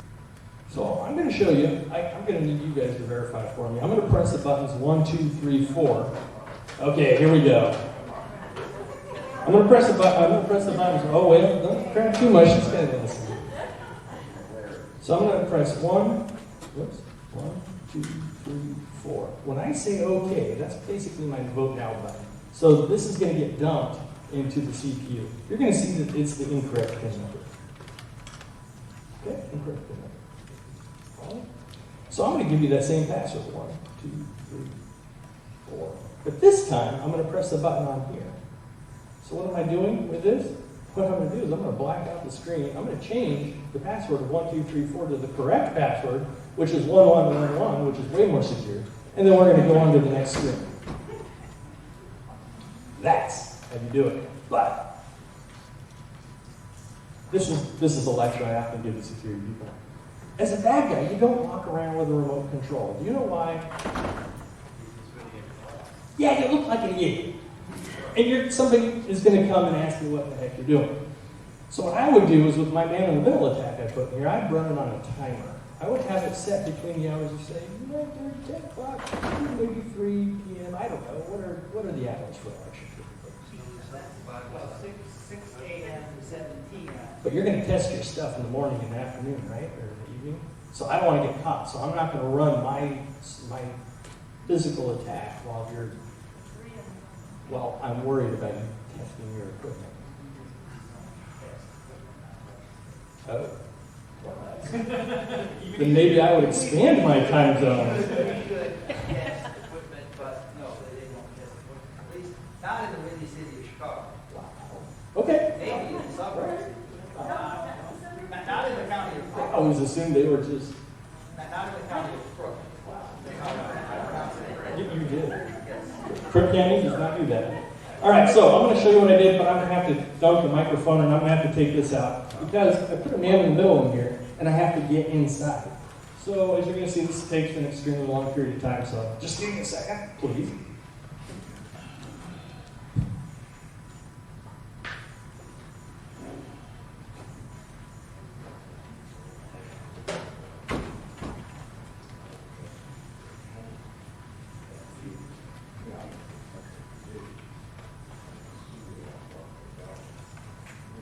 So, as a bad guy, I'm actually kind of lazy.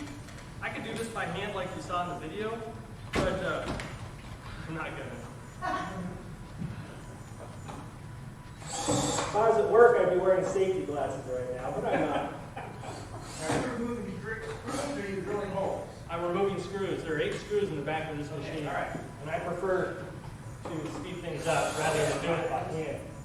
The distance is hard to tell between a screwdriver and a drill. Nope, it's just a screwdriver bit. Now, notice it's a long screwdriver bit, because they have holes in there that the normal bit won't fit into, so I have to go to the length.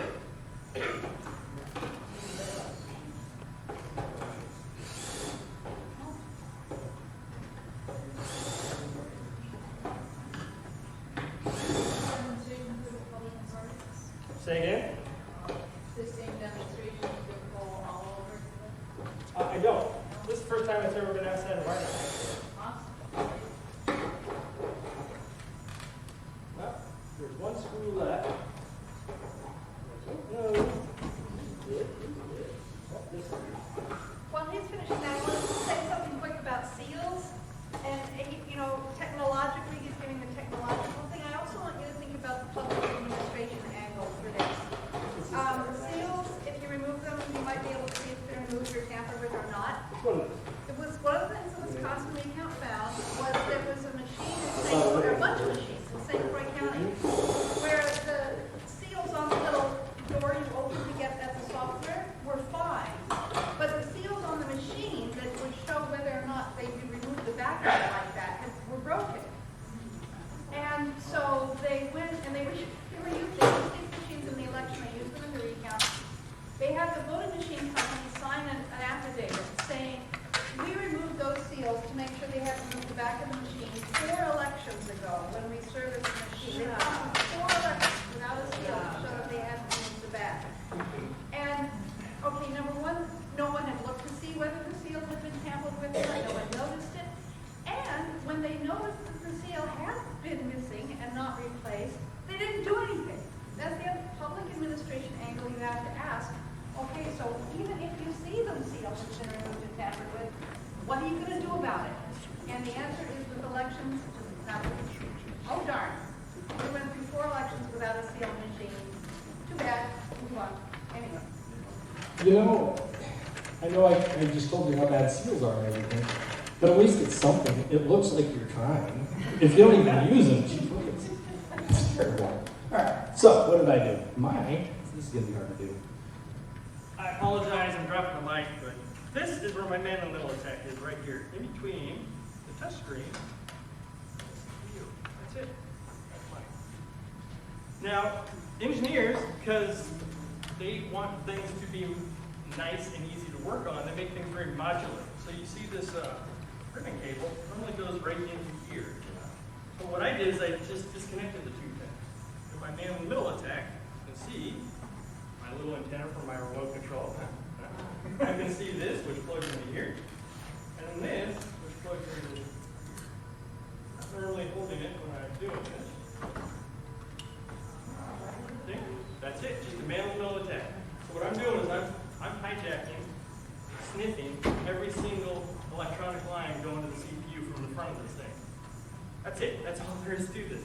No software, this is a purely physical attack. And if you got rid of the remote control, you wouldn't have to use that antenna right there. Although it is kind of a cute antenna. I'm coming your way. It is a cute. Right. So this is it. This is my man in the middle attack right here. So this is actually the ribbon cable that goes to the left side. And this is my So will any votes be recorded? well, the ones that I want. And what I like about this attack is if you go back for a recount, you guys know this better than I do, what are you going to be counting? The 1s and 0s that are stuck in here, right? Oh yeah. How close do you have to be to it? No software, except for record. How close do you have to be to it to control? Well, with the remote control, it's supposed to have a working distance of about 3,000 feet, but really, if you're going to be a bad guy, you can use the remote control app for it. Because you do look very ridiculous using a remote control. So if you don't use the remote, what's the Run it on a timer. Put your stuff in. If I were actually to do this, here's what I do. I bring the 3-person team. I would hit wherever these things were stored before the night of the election, the elementary school, the library, whatever. My 3-person team would have 2 guys with drills and 1 guy with a whole bunch of those man-in-the-middle attacks. I'd come in, the first guy or girl, guys, assembly line. First person goes and takes the screws out, takes the top off. Second person comes in with the man-in-the-middle attacks, puts them in place. Third person comes in, puts the screws back in. And then the 3 of us would put them all back to where they were, so that when the election people come in the morning, everything looks good. So you, the bad guy, are looking to see who the person's voting for and changing it? My circuitry is. Because, see, the way touchscreens work, it's actually kind of clever. So you have a coordinate system. And down in this corner, you have 0, 0. As you go up, that goes from 0 to 1024, say. Or if you're going this direction, 0 to 1024, well, if you know your candidate's at 600, comma, 500 over here, you can change that over here. So my circuitry is actually looking to see where you're touching on the board. That's how I know who you're voting for. Also, some coordinates is the way touchscreens work. That's exactly right. And I'm watching those coordinates. And I just change the coordinates based on my predilection. So do you have a siege one or that is programmed? It's already programmed. I don't have to be there. In So fact, it knows what it wants. I'm not going to be in the county because if this comes back to somebody, if somebody catches this, I want to already have a running start. So that means the bad guys have to know how the ballot is arranged coordinate-wise and then be able to change that. That is correct. It's just one ring. Right, it's just one, but a lot of times these ballots are already published online.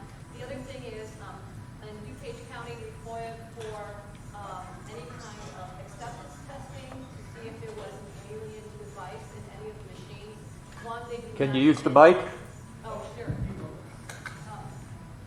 They do not do any acceptance testing of voting machines, at least in DuPage County. I don't know for the rest of the state, but we FOIA'd for that information to find out if they did acceptance testing to see if there was something untoward on the inside of the machines, and clearly they have not. So, you know, again, it's blind faith with the machinery on the inside to feel like the machine is perfectly fine without actually having tested anything.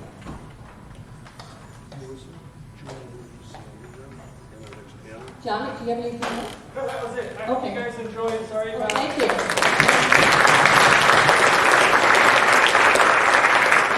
I sort of taking you guys off your normal beaten path, but I thought maybe you'd like to hear a little bit about security and how it relates or to demonstration pricing.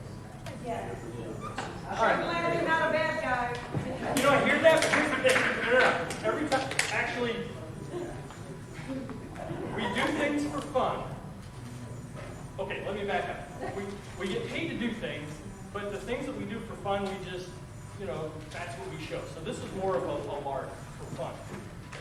But some kind people have given us, she gave us this. So if people donate equipment, when we are bored otherwise, we will do things with that equipment. And back to your original statement, there's no way that if I didn't have a get out of jail free card, I would do any of this. You know why? I'm the guy that always gets caught. I'm not kidding. I got a 56 and a 55 one time. So if somebody's getting caught, I guarantee it's me. That's why I want a running start when I'm just playing around. Yes, ma'am. Microphone. Microphone. Well, it's here. Can you stand up, please? When a check mark appears saying somebody touches candidate A and the check mark shows up on candidate B. Now, we were told, as in Doug, when they first had the touchscreen, that, well, they just have to be recalibrated. So there was this process of recalibration where you want all the little dots appear on the screen. And I was wondering how that works. Well, you know what's beautiful about that? Recalibrations are normally very subtle things, so they're just shaking a little bit. The boxes they give you the vote on are huge. So coordinate system speaking, I've got this huge area, basically the electronic version of the football field. So if they shift a little bit, and if the person voting goes just outside, so let's say they recalibrate. If they go just outside my box, yeah, I may not catch that. But I'll catch the majority of them because they're going to go dead center. And you change the football field by a few feet, that dead center is pretty much still dead center. The other thing I forgot to mention is I can control the printer. I have here a test print of this machine. This actually has a printer in it. And if you don't mind, I'm really sorry about the quality of this. But see if you can see anything weird about that test print. Remember, I work on the one really says or VAT.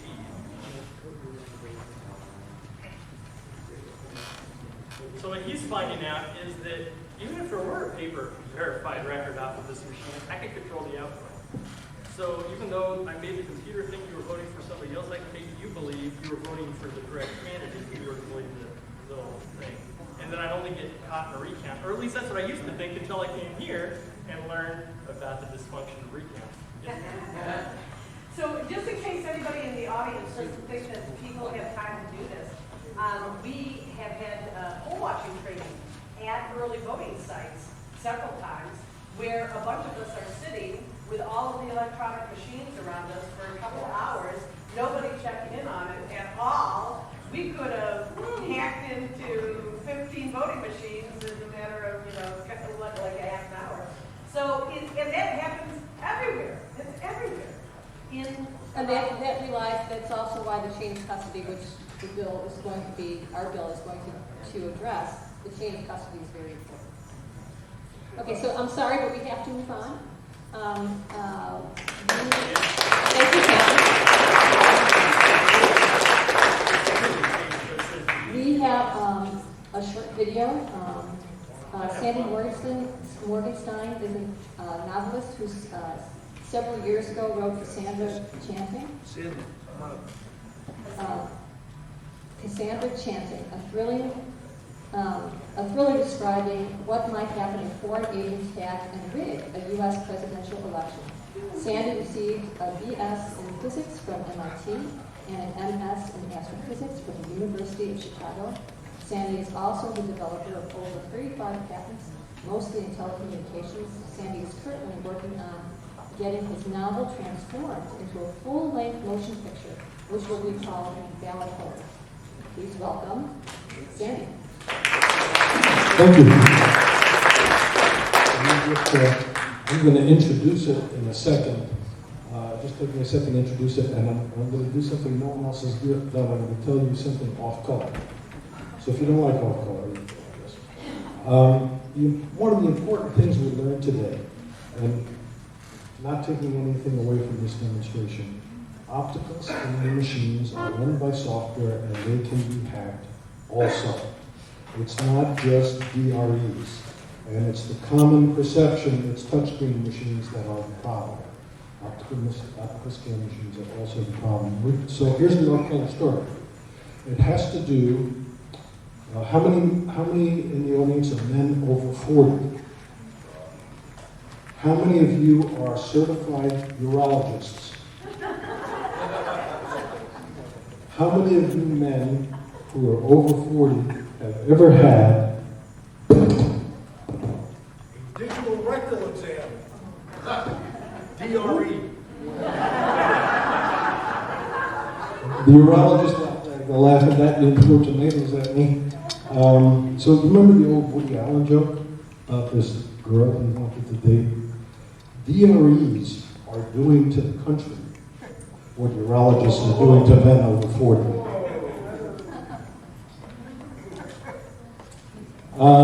Let me tell you why I came to this. I had some successful inventions and had a reunion with Chuck Brooks over here today. We used to work together at a company that I founded. And a family member said to me, "You're a smart guy," he thought, little did you know, "why don't you invent a voting machine that has an audit trail? Because these touchscreens that they're talking about after 2000, there's no audit trail." So I thought about that. Created a machine, put a lot of my own money into it, and that person who asked me to do it was a second cousin of my wife's. That made me lose an awful lot of money because you don't want to be in the voting machine business. Whoever said that before was absolutely right because I lost it. And that's and the point of why I wrote the book is I was an insider. And all of the things that folks have been talking about today, Bob Fitrakis in particular, I saw those things from the inside. I saw some things that didn't look right. I saw some things in the federal certification process that didn't look right. And so I wrote the book anonymously, because I didn't want the federal authorities who had to approve my machines to get mad at me, and I was pretty critical. I talked to Jonathan Simon about this. I didn't want them getting mad at me because my bread was supposed to be buttered by those guys. So I wrote the book, and after this last election, people asked me to make a movie out of it. And here's just a 4-minute trailer. Please bear with me about what we're thinking the movie ought to look like.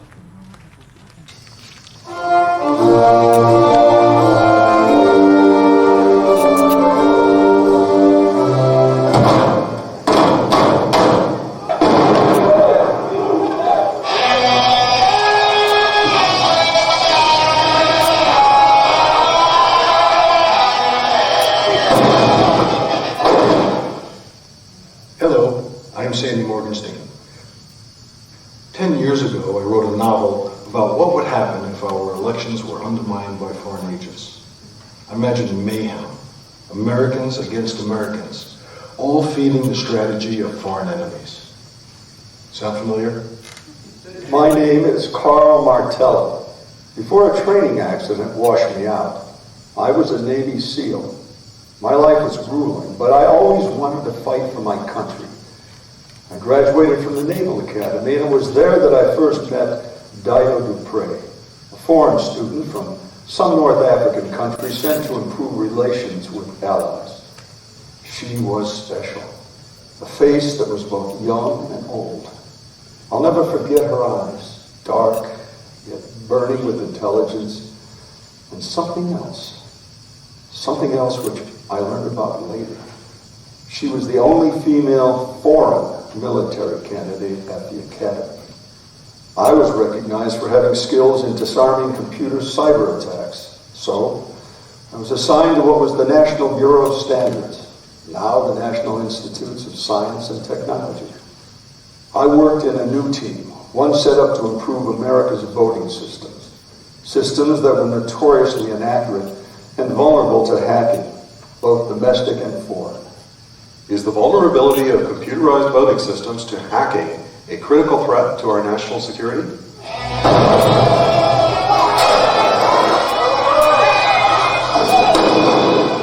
A dedicated group of technically sophisticated individuals could steal an election by hacking voting machines in key counties in just a few states. Indeed, a University of Michigan computer science professor says that he and his students could have changed the results of the presidential election. I believe him.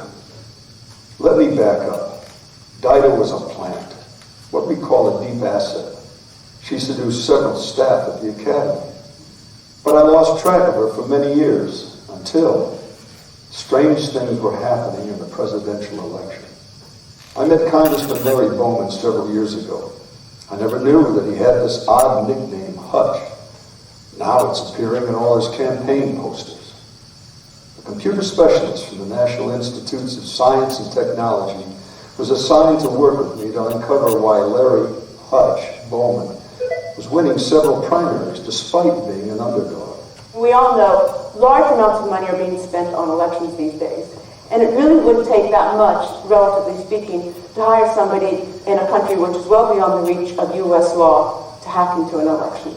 Voting machine software should be made publicly available, but we need to realize that it may still have security vulnerabilities. The government developed computers to check computers. We were supposed to have computers analyze computer code to tell if the voting system programs were legitimate. But at this company that makes voting machines, they have a copy of the government's analyzer. This stinks.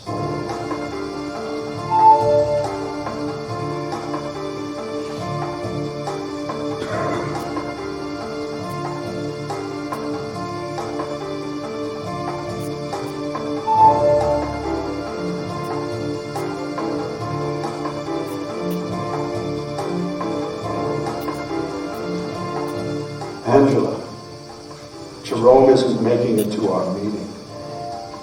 I just found him in the parking lot. He said it was a drug overdose.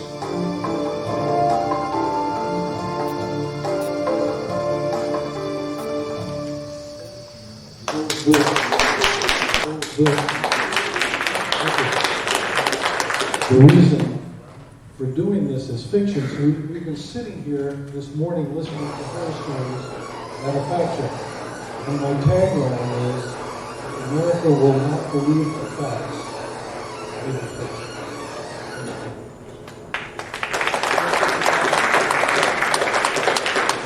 By the way, does anybody here speak Italian?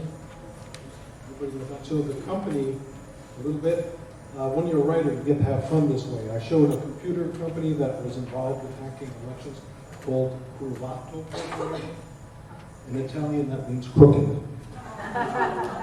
You have fun like that if you're a writer. So Sandy, could you point out the correction in the program? The program says somebody whose initials are SM, Sandy Morgenstein, is going to be on and actually inadvertently put Sylvia Marshall. I'm not Sylvia Marshall. This is Sandy Morgenstein, who's on this panel, so. So I guess if you have any questions, I guess now's it. Can we ask any more questions at this point? It's up to the group. Well, can I just say I've read the book. It's a fine book. It's really cool. And what Sandy knows, from his inside work in the elections industry really comes out in all these really cool details that some of which were actually over my head, even after 15 years of studying this. So I won't spoiler alert. I won't tell you how it all ends, and it might be a little optimistic and implausible, although there's plenty of pessimism in it. But it's a great read for just anybody who just wants to know what the hell is going on and what could go on. Okay. Cassandra Chanting. What? Cassandra Chanting. Cassandra. That's the name of the book. Let me just tell you of the art of the ring. We're all here. If you remember your Greek, You need the mic. Your Greek mythology. Cassandra was this beautiful woman. Apollo fell in love with her, tried to seduce her. She said, And but in the process of seducing Cassandra in Greek mythology, Apollo gave her the gift of prophecy. She was able to tell people what was going to happen. Well, when she rejected him, Apollo got mad, and once a god gives you a gift, cannot take it away. So what did he do instead? Made it so no one would ever believe her. That's the And Cassandra came back as John Simon. Well, you know, it's funny you should mention that because there is a thing called the Cassandra Awards. In November, they're giving the first Cassandra Award. This is a brainchild of Richard Clark, former national security guy, and a guy named Richard Eddy, that are looking for Cassandras. I mean, people who have predicted Fukushima or this, that, or the other thing, and nobody listens to them, and sort of rating them along the lines of believability and impact and whatnot. So they put out this Cassandra Award, for which somebody was actually kind enough to nominate me. I don't have a chance now. But it seemed, you know, perfect for this field. I could think, you know, just right off the bat of about 30 colleagues of mine here, at least maybe 50, 100, who have been Cassandras in the sense that they've not only predicted all this, but they've kept at it. They haven't spit the bit. And so they've been banging their head against the spiked wall, you know, Cassandra style for 15 years. And after a while, you get used to it. You just expect not to be believed, which, you know, is unfortunate. But yeah, I mean, I think it's very appropriate for our whole movement, or whatever you want to call it, of election integrity that's taken on a lot of the Cassandra story. You know, I did have prepared remarks for closing, but, you know, at this point, I feel like, you know, I think everybody knows that we just can't stand by it and do nothing. I think everybody is frustrated and angry and wants an outlet to do something. And I think one of the things that I would like everybody to do is just to take up the mantle of election. If you feel as I do that the vote is imperative, to take up that mantle of election reform. And really, the best advocate for this movement, you know, one voice. I think we forget how powerful we are as a citizen. I think we've been told that we're not powerful, but no, we are, and we always have been. And I think it's important for other people to tell each other about this issue and continue telling, because one voice becomes several, and several become a movement, and then we can move mountains. We've always done this, and I know that everybody here can do the same. So a couple things that I really want to tell you about is we have postcards that are outside for the legislation. Please, if you go into your brochure, it's the last, the program, it's the very last link on the program. It gives you the name of site to go for your Illinois State Rep, and that way you can find out your Illinois State Rep and fill in that postcard, and please send it in. What we want is a groundswell of support for this legislation. And I know it's just one little step, but we really need to get an audit of the vote on election day. Otherwise, we just have no idea who the actual winners are and who the actual losers are. So if you could do that, that would be really wonderful. Any other questions? Question by state question, because somebody had asked over here, how do we make a difference? Where do we go? Who do we talk to? What do we say? And then you answered, I'm thinking about young people, you know, college, 18. Well, again. One second. Yeah, go ahead. The most effect that it had on me was the video, the Princeton video breaking in the machine. Right. The other, I mean, was amazing. I took notes and dropped, but that was like impact right away. If I showed my grandson that, his jaw would drop. Right. This is the only place I've ever seen it. It's on YouTube, and you Google Princeton hack, election and It hacking. should be in the schools. Yeah. Yes. I mean, it should be Well, in the library. and again, I look around at the faces here, and I'm thinking, okay, well, luckily, we're older, we move, but where's the younger generation to carry us along? Because clearly, we're getting older and we need their energy. I mean, person speaking. Anyone have another hand? Melissa, have we abandoned the final panel, or are we still going to do that? I think if we have it, make it quick, I think we can. Yeah, because that is along the line of what you're talking about, is the solution directive. Yeah. Okay.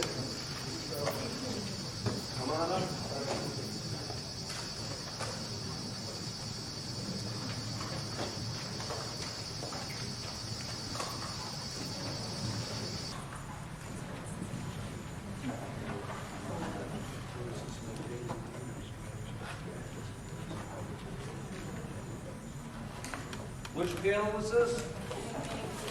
Maintaining the heat. Maintaining the heat, okay. Okay. Yeah, I'm gonna take the initiative and start with some people. I mean, it's been kind of a grim day in a way, and I want to report something promising. As a professor, and I teach undergraduates, many of them every year, and I've been increasingly gratified and encouraged to see how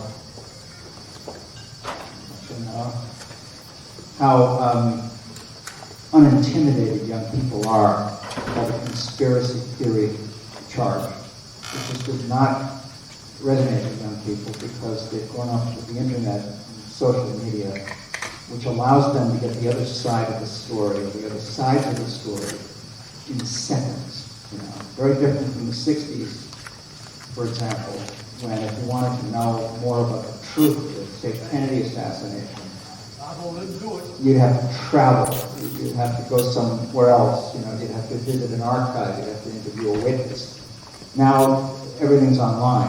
Now there's a dark side to that because there's a lot of crap online. You know, a lot of so-called fake news. It really is fake news. But the fact is, if you're taught by somebody responsible, you can learn how to dig up trustworthy sources. And I do this all the time. I teach courses on propaganda, and I urge the students to take some official story and then just go to it and see how true it is. And it's made a tremendous difference. Young people are no more intimidated by that charge of conspiracy theory than they're homophobic, which is to say not at all. So demographically speaking, there's something very promising about that development. And it does tell us that our only hope ultimately lies in getting young people on board. How to do that, I can't exactly say. Certainly, using video, cinema, and so on is the way to do it. That's one thing I would suggest. And another is, one of the things I've noticed about this movement, such as the movement is that it's not, the people in it are not partisan. I personally have found over the years that a lot of principled people on the right have been great allies in this fight, and often better allies than liberals. This is kind of a post-partisan thing, so that however we go about trying to improve the voting system, to bring the fact of the abysmal corruption of the American voting system to public attention, it has to be nonpartisan or transpartisan. Principled people, both the right and the left, have to be included in this thing. And that's a tall order at a moment like this. It seems to me when divisions between right and left have never been more bitter or explosive, since Charlottesville, possibly by design. That may sound paranoid, but I've studied enough history of things like Operation Gladio to know that it benefits the powers that be when people are at each other's throats. There are a lot of Americans who believe in democracy. There are people on the right, there are conservatives who do believe in democracy. The Christianists, the people like Paul Weyrich and so on, who have been so intimately involved in these companies and so on, the Rapp family and so on, people like the Averback and even Mike Connell to some extent. They didn't really believe in democracy as much as they believed in their own particular Christianist creed. So it wasn't, in their eyes, it wasn't really a sin to steal an election because the majority was unrighteous. The majority was damned. But that's a very eccentric brand of conservatism. So I think that, however we proceed going forward, it has to be increasingly attentive to young people, and it has to be ideologically inclusive.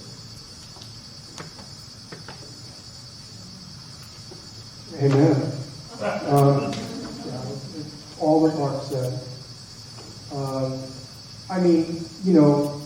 days when you wake up with a can-do and think, well, you know, step by step. There are days when you wake up just feeling it is truly overwhelming. We try to get through those days and get back to, you know, a place where you're kind of moving forward. I think it should be pretty clear, I mean, that there are people here and in the country who are devoted and want to be citizens again, and, you know, want the rule of the majority in a democratic way to prevail. But, you know, I think you can bring thousands and thousands of people together for a football game, you know, a Trump rally, millions of people, you know, watching the latest episode of House of Cards or the Kardashians or whatever. And we usually wind up with, I mean, you're a great crowd by our standards. I mean, just numerically speaking. You go to the left forum where it should be, you know, a concern to everybody because their whole agenda has been failing for the last 15 years, and you would think that they would be, and you've outnumbered them 2-1, the people who come, and there's thousands of people around the left forum, 50 of them will come to talk about election integrity. So, you know, we have a big mountain to climb, all of us, and no help from the media. I mean, by now that should be pretty clear. I mean, the exception, the very rare exception, proves the rule. And certainly no help from the political caste by and large. And if you think about it, there's a catch-22 here, and it's something that in the very first papers on this, going back to 2003, I remember talking about a catch-22 coming our way. And what's the catch-22 is that if a set of office holders, and especially when they're in the majority, but any office holders, who have been elected by a system that is flawed, whether that's the gerrymandering or the voter suppression or the big money, Citizens United, and certainly by the covert side of things, which isn't, you know, detected, the election rigging. And they're in office, and they have power. What is their incentive to change that system? Whether they're in the majority or in the minority, and especially if they're in the majority. It worked for us. We're in office. This is not something we want to mess with. They have the power because they have been, quote unquote, elected. And how do you take that power back if your sole tool for doing so is elections? And they control the terms of the elections. That's what makes this so schematically dire. Is that they're already in.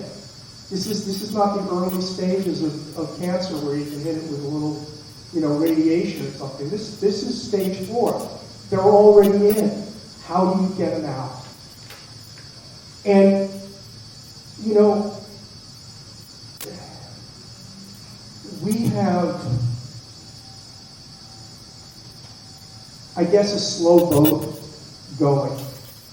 Because there are efforts here, and there are efforts in various places, some of them going backwards. In California, we just passed a horrible bill, which basically guts the audit capacity in our state, which is one of the few bright spots in the country. So it's going forward, it's going back, but it's a slow boat. And look at where we are, and look at the damage that is being done. Can we afford a slow boat? So yes, young people, social media, we're pretty inept at social media, but we have to engage people who are not inept at social media to carry the message. And I want to point to 2 things in particular. I mean, one is something that I bring up and some people shudder and say, oh my God, we can't go there. And that's what I call OpScan parties. Has anybody heard of OpScan parties? I mean, it's a term I coined, so it's in Code Red. It's got a whole chapter to itself, basically, in my book. OpScan parties, you know, election night, you go down, form a ring around the OpScan, say we're not moving. We want to pull out those ballots and have them counted right here in public. Count one race. As it passed, just count the presidency, count the House race. Do something. Now, are they going to do that? Some election administrators are going to get religion and say, yeah, all right, like Virginia Martin in Columbia County. All right, this is kind of impromptu, but maybe we will. The vast majority will probably call the cops, and you'll be removed. But if you do an op stand party in enough places, and you have a couple of celebrities on board, what does it do? It raises the issue. It's now a crisis. Just like Charlottesville raised an issue. And sometimes the things that raise an issue are not pretty things. Ferguson, not pretty, raised an issue. Didn't solve the issue, but raised the issue. Got it on the radar. We have to do that. And then the second part to that, man, and I'm not saying we're not going to break into a machine, we're not going to commit violent acts. We can get removed, but we can make statements. And that is targeted at the very moment at which those votes are being withheld. Those voter mark ballots, those machines, those memory cards are being withheld from us as citizens, as the voting public. They're not ours. We have no rights. And we're going to assert a right. And then the flip or other side of that, as far as actions, radical actions. Because, again, if we expect enough reform to come from petitioning the Lord with prayer, lobbying. I mean, when we go to lobby, when ExxonMobil goes to lobby, they got money. There's things they can buy. We can't buy anything. We have to convince people that this is right and good. And good luck with that. Good luck with that in Congress right now. Good luck. So, what are expectations of reform just by asking for it or lobbying for it or convincing people that it's really good because democracy is a wonderful thing are pretty low. I don't think Mitch McConnell would buy it. So it's got to be public at some point. There's got to be public, not just pressure, but insistence and fierce insistence and tenacious insistence. But how can that be manifest? I mean, we're not going up with guns. We're not storming the Bastille. That doesn't seem to be the American way, and it's probably a pretty dangerous thing to do. But what is our greatest strength? And, who are we? Where is this power that we have? It's being taken away from us as voters, but damn it, we still have it as purchasers. And we have enormous economic power, more as consumers than as workers, or even as taxpayers. We can bring this country and its corporations who have allied with the Christianists, it's a kind of Christo-fascist corporatism, and we could really bring them to our knees if we just said, I'm not buying. They did it in North Carolina. Now, the results were not stellar, but they got rid of that obscene bathroom bill. They replaced it with a less obscene bathroom bill. But very quickly, the corporations came to those people who they bought in the government and said, you got to change this. People are pulling out. The NBA is pulling out. Business is going to suffer. So what if we didn't go down to that Apple store? We were in town last night. The Apple store was mobbed at 9 o'clock. Everybody's buying their iPhone Q, whatever it is, right? What if we said, no, we're getting together, we're organizing to say we're going to give up the purchase of things we don't need, we're not buying. As consumers, we are an enormously large percentage of the U.S. economy. Yes, we sell things abroad, we export things, but the vast majority of stuff is sold here to people who can afford to buy it. Not everybody can, but a lot of us, millions of us can. And we just go and we spend. If we could get a handle on that, if we could find a way of organizing that and make it contingent, make our returning to the marketplace to buy iPhones and you name it, flat screens and all the various other stuff that we feel like we should be buying because everybody else is. And we made that contingent on you draft a bill or you take this bill we've drafted and you pass it. Or you put put this ballot proposition on the ballot with the proviso that it be counted by hand. Set this ballot proposition up, set this state constitutional amendment, whatever it is up, and have it voted on and counted by hand. I don't care if that's not ordinary operating procedure. You want us to start buying things again? You want the economy to start percolating again and having its annual 2.2% growth that corporations are so dependent on that, God forbid, it go down like 0.2%. Boardrooms across the country are panicking over 0.2%. Well, how much power does that give us? And God, do they hope we never figure that out or figure out a way to harness it and organize it, because that's our real power. We live, for better or for worse, in a capitalist society. And we are the cog that makes that capitalist society go, as producers, as taxpayers, and most of all as consumers. If we ever find a way of organizing that, of using social media to promulgate that, of taking, as it were, the pledge, and pulling ourselves out of that economic machine, they would be on their knees as quick as that. And we'd have our vote counting back to being observable and public, and that's really all we're asking for.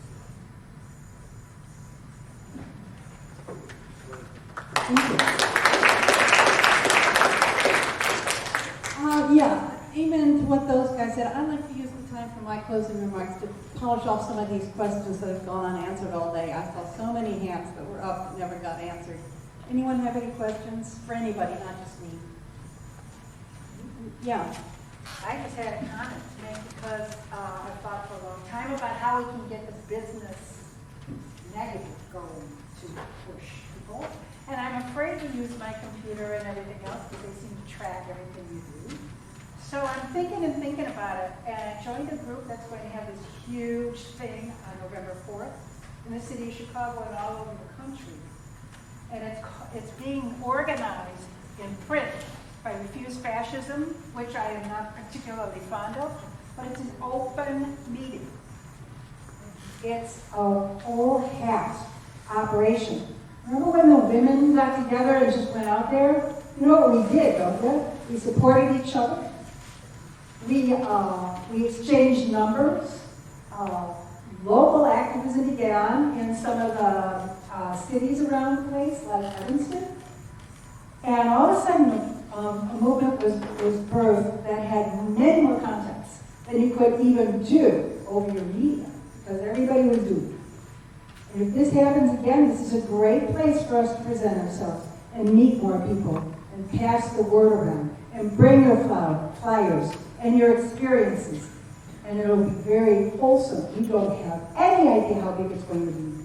They don't have any idea where it's going to be. Just keep your eyes peeled.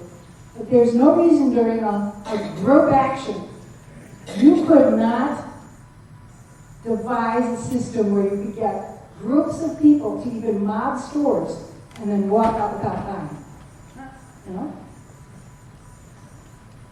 Other questions? Yeah. It's not really a question, but just a couple ideas. One is, I think the problem is federalism, that the federalists, ever since the Constitution, have been trying to push things back to the state. And I would like to figure out a way to get like a Supreme Court case challenging this kind of 10th Amendment idea that things should go to the state. I know it's a deliberate, the Federalist Society, the one that's kind of got a hold on the Supreme Court. They, you know, I saw the Aspen Institute, every single federal judge comes from the Federalist Society. And they've given, you know, Gorsuch, they developed all the CIA really, it's kind of like these people have been developed to be Manchurian candidates, but it's all this idea to push it to the state. So we've got to go back and turn that 10th Amendment Commerce Clause thing back to have the one federal government control this. It's like a computer. If you have 50 different computers and then that many different local, there's got to be just a very simple standard. And the same thing applies to the policing in America. There's all sorts of abuse. And this states' rights idea is really an old Ku Klux Klan idea to, if it's legal in Missouri, it's, let them do it at that state level. It's very corrupting. So also I believe in refuse fascism. Thank you. Another question about elections? In DuPage County, where we highlight here, typically on election night, this has occurred cycle after cycle, the tabulation that you can see on a computer at home goes down at 8:30. And it doesn't come back up until 10:30, 11. I believe it was about 11:15 or 20, the last election. Any suggestions? Well, teach them how to read faster, so we don't have it on 30,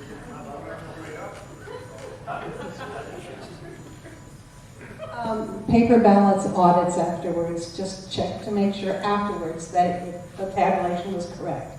To tell you the truth, I would vote on voting machines that were put together by spare parts from the back wall of Goodwill and programmed by the high school if I had paper ballots that were thoroughly audited after every election. I just want to point out two people in the back of the room.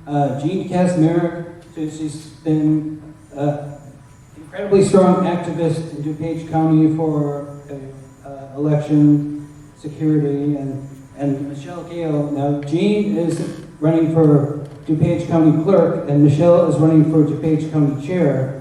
And so one thing we do to reform elections in DuPage is get rid of the people who are running it now. So, I mean, what I would do is work hard for both of those candidates. If we get an overwhelming majority for them, then they won't be able to rig the election, and get somebody in the running election who is not part of the county machine and can reform the whole process locally.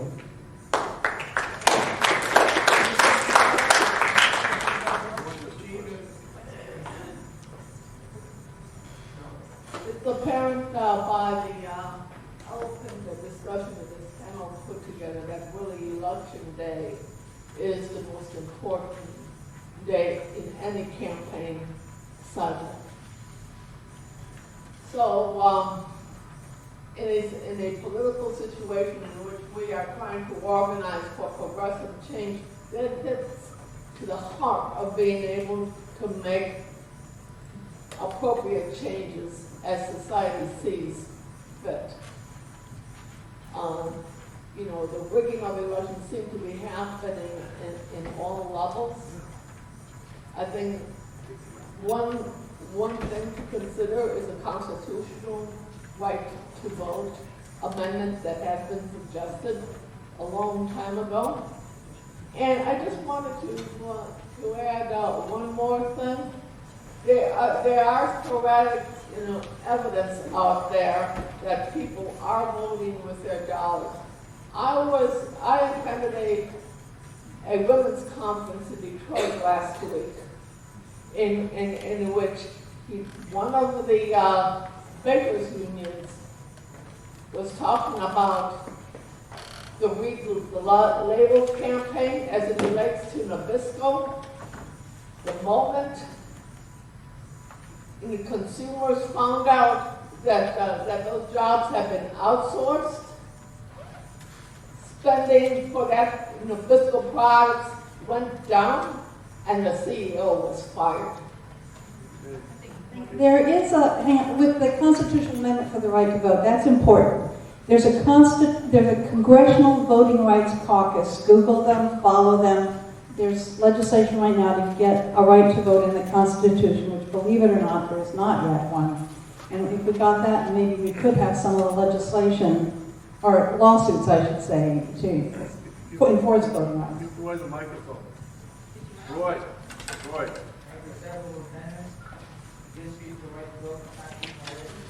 No, there's no right to vote in the Constitution. There's there's several amendments that say, you know, the right to vote shall not be abridged because you're a woman, or the right to vote should not be abridged because you're underage or over 18, but there's nothing that says we have a right to vote.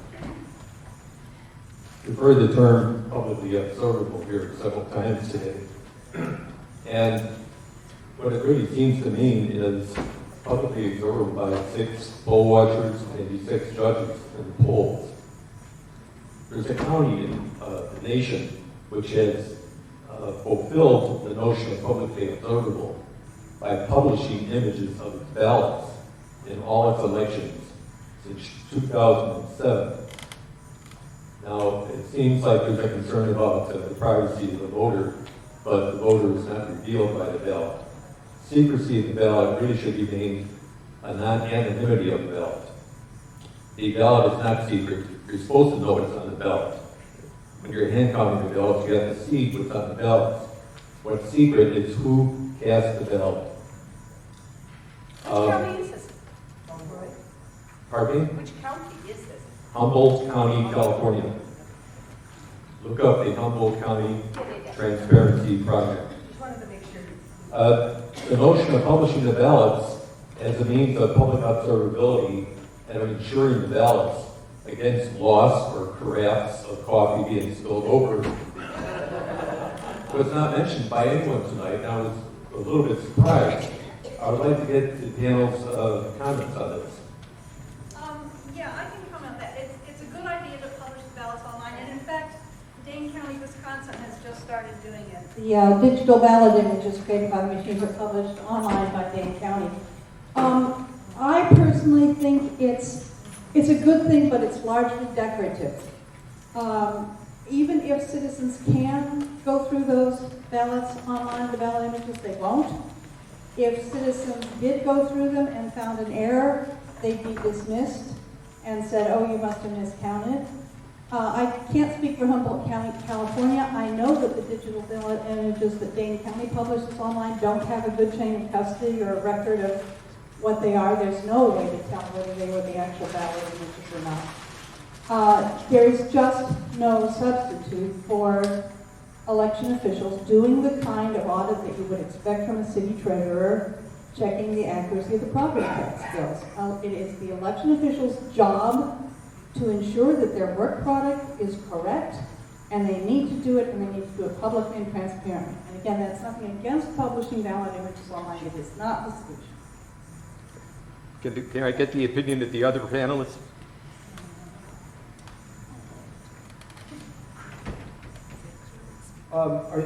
Kudos to Humboldt County, and it is an omission that we shouldn't have made. We should have brought up Humboldt.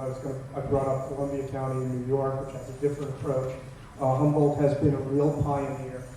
Right now, there is a certain amount of internal debate among election integrity people about the security of, or the opportunities, as Karen mentioned, for falsifying ballot images.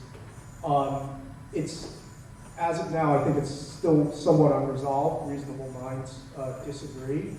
And there is also the issue of, and this is part of the problem with elections. As I said, they're messy things, and there's a lot of votes, and it's, it's generally crammed into a short time frame.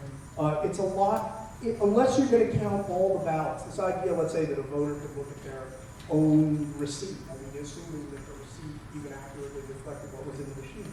You know, that for a long time was touted as election security, and of course it's not, because the machine could record one vote, and the receipt could record another vote, et cetera, et cetera. But unless you have all the votes assembled in one place, you know, it doesn't do a whole lot of good to go through like 50 of them, or 100 of them, and say, okay, you know, yeah, check, check, check, check, this looks genuine, this looks genuine. You have to be able to look at the whole bunch and have an existing tally that you can compare it against, and that is asking a lot. I'm not saying it's impossible. One of the first things we have to get rid of to have a real shot at secure elections is this love affair that we have with speed and entertainment. Speed is, we got to know within 2 hours. We got to know as soon as the polls close. You know, who's going to be elected? You know, you might make a case for that in the case of the president, though, of course, obviously, we didn't know in 2004 for a month or two, and it didn't kill us. 10 o'clock or 10 o'clock, who all these winners are. And that we're going to have to take our time and find out, like they did for basically 200 years, wait till the next day to find out. And, you know, the other thing that we're going to have to let go of is entertainment. I mean, we are suckers for convenience, ease, speed, and entertainment. This is what we've been, you know, kind of a culture seduced into. And we are used to Election Day being basically a, you know, biannual Super Bowl or the Olympics or something. And we get to go home and decision 2018 and, you know, all the great talking heads and all the great numbers and then the pie charts with their blinking blue and red segments. And it's all very entertaining. It's a great show. And someone has to concede before midnight. And somebody's got to concede. And that whole show is based on this idea that it fits into the media, into this news cycle, where they have their show set up. And we got to know by now or now. And if we don't know by now, it's a great story in itself because we're going to have to hold it over to like Bush and Kerry. You know, if we want that, and if we want speed, we want the entertainment, we want the media value, then we got to kind of seriously compromise on election integrity. So it really does come down to a choice of values. And, you know, I don't know how serious America is about letting go of the speed and entertainment and actually caring about the veracity of the election. I don't know. As to the question of posting ballot images, I don't really, this is vis-a-vis the point somebody raised earlier about having a Democrat and Republican count the ballots when the Democrat is not really a Democrat, right? I don't see why you can't video stream the count. You video stream everything else, right? You could do that, you know. It would be a proper use of the internet, seems to me, and we'd have that record. As to Jonathan's point about kind of reinvigoration of democratic culture, I have no idea how one would do that, but it is essential. I have wondered for decades why the networks are allowed to call a race before the polls have closed in the West. And this has been an issue for a long time, and they always use the argument of free speech rights. You know, it's a violation of their free speech rights if they can't call a race based on their authoritative, the expertise, blah, blah, blah. You know, it's as vote scam, you know, the book that I strongly urge you all to get and read, makes very clear the grounds for these calls are extremely dubious at best. And I think that if there is, strong legislation, maybe a constitutional amendment assuring us the right to vote, it should include, along with making Election Day a federal holiday, so that everybody can go vote. Because I don't actually believe in early voting. I think it vitiates the effect of it vitiates the impact of turnout. It's harder to see what the turnout's like when a lot of voters dribble into the polls beforehand. Along with making Election Day a federal holiday, it should outlaw early polls by the media, you know? And if we're going to be making the point that we don't want any private companies involved in the vote counts, which I think should be illegal, that should include the media corporations' involvement in the whole process of publicizing the vote. You know, it's extremely difficult, as Jonathan says, to imagine in a consumer culture like this that's entertainment-based. It's extremely difficult to imagine, you know, making the process of these elections more kind of mundane and slowing them down and telling people you're just going to have to wait, you know. I'm sure there are ways to do this. I'm sure there are ways to turn the wait into some kind of dramatic event or a period of, free sex in the streets. I mean, I have no idea what it would be, but we really have to reacquaint people with what it means to have an electoral democracy. You know, we all genuflect before the images of civil rights activists in the South registering people to vote, and we all go make pilgrimage to Martin Luther King's statue. In other words, we reduced that whole crucial episode in our history to a bunch of icons. It's like sweatshirt material. We don't seem to understand that the people braving the police dogs on Edmund Pettus Bridge and so on. I mean, that's more or less significant or relevant or important than this voting technology that's used to take people's votes away. This is the same struggle. It's exactly the same struggle. And these means are being used to disenfranchise those same people, right, or their descendants, along with millions and millions of others. So there has to be a way. I mean, Jonathan has tried, God bless him, always writing letters to people. He's written letters, the guy who wrote The Right to Vote, The Scholarly History of the Franchise, I can't remember his name. It's a great book, which I recommended to him. It's published by some university press. And it's a history of the franchise, a history of the vote. It's excellent. But when it gets into, the last few decades, nothing on the issues we're talking about. Nothing. Jonathan wrote him a letter and asked him about this, and the response was, good luck with your work. Yeah, I don't know. Good luck with your work. Because that's conspiracy theory.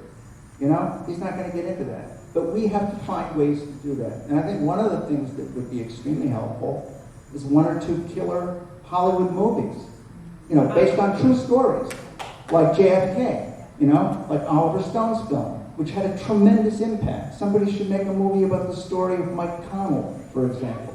I mean, this is really dramatic stuff, and it's true. I don't know if you guys saw Recount with Kevin Spacey, 2007 or 8, an HBO documentary. It's terrible, because it's kind of a whitewash. The truth is so dramatic, it's so powerful, it's so scary that, if any of you has contacts in the film industry, you can pitch some of these ideas to them. This could really make a difference. Anyway.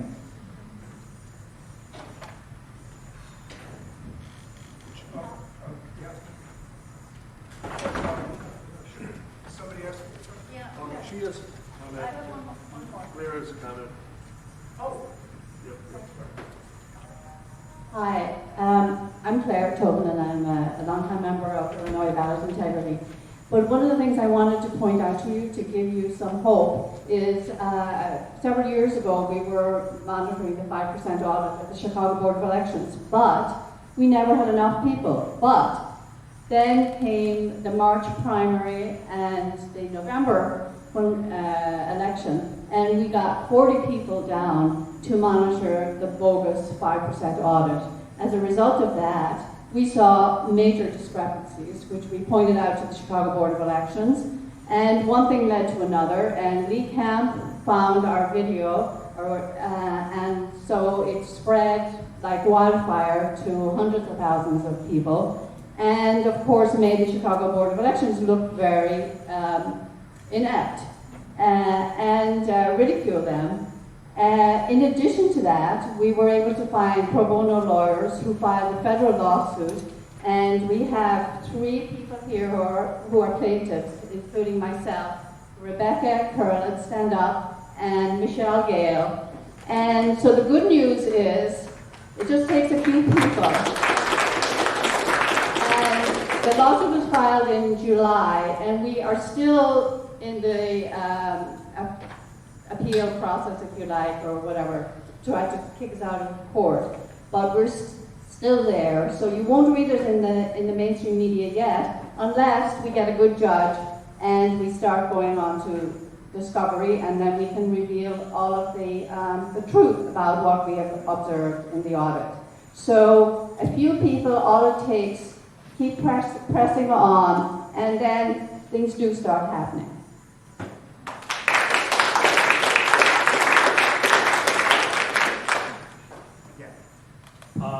To add a little bit to what Claire just said, that's a tactic that we haven't used enough.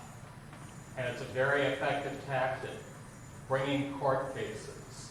This court case has had a tremendous effect already. It may never get a hearing.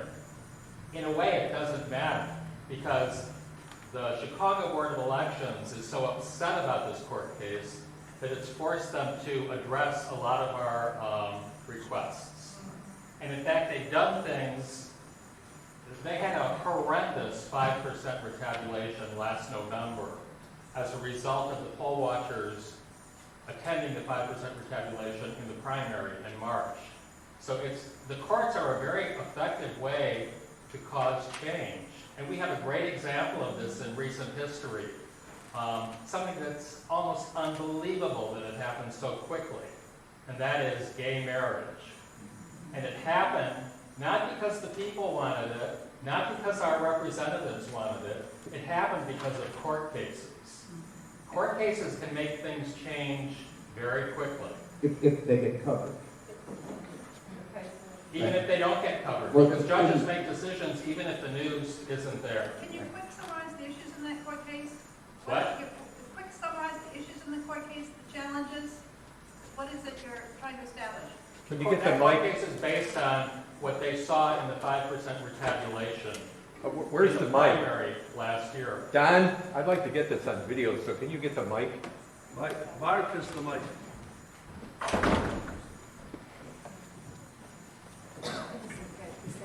The basis of the lawsuit is that there were voters who were disenfranchised because their ballots weren't counted accurately in the first place. And then the audit of the verified paper audit trails confirmed that. So the basis of the lawsuit is that voters have been disenfranchised because their votes weren't counted properly. And Karen knows all about that.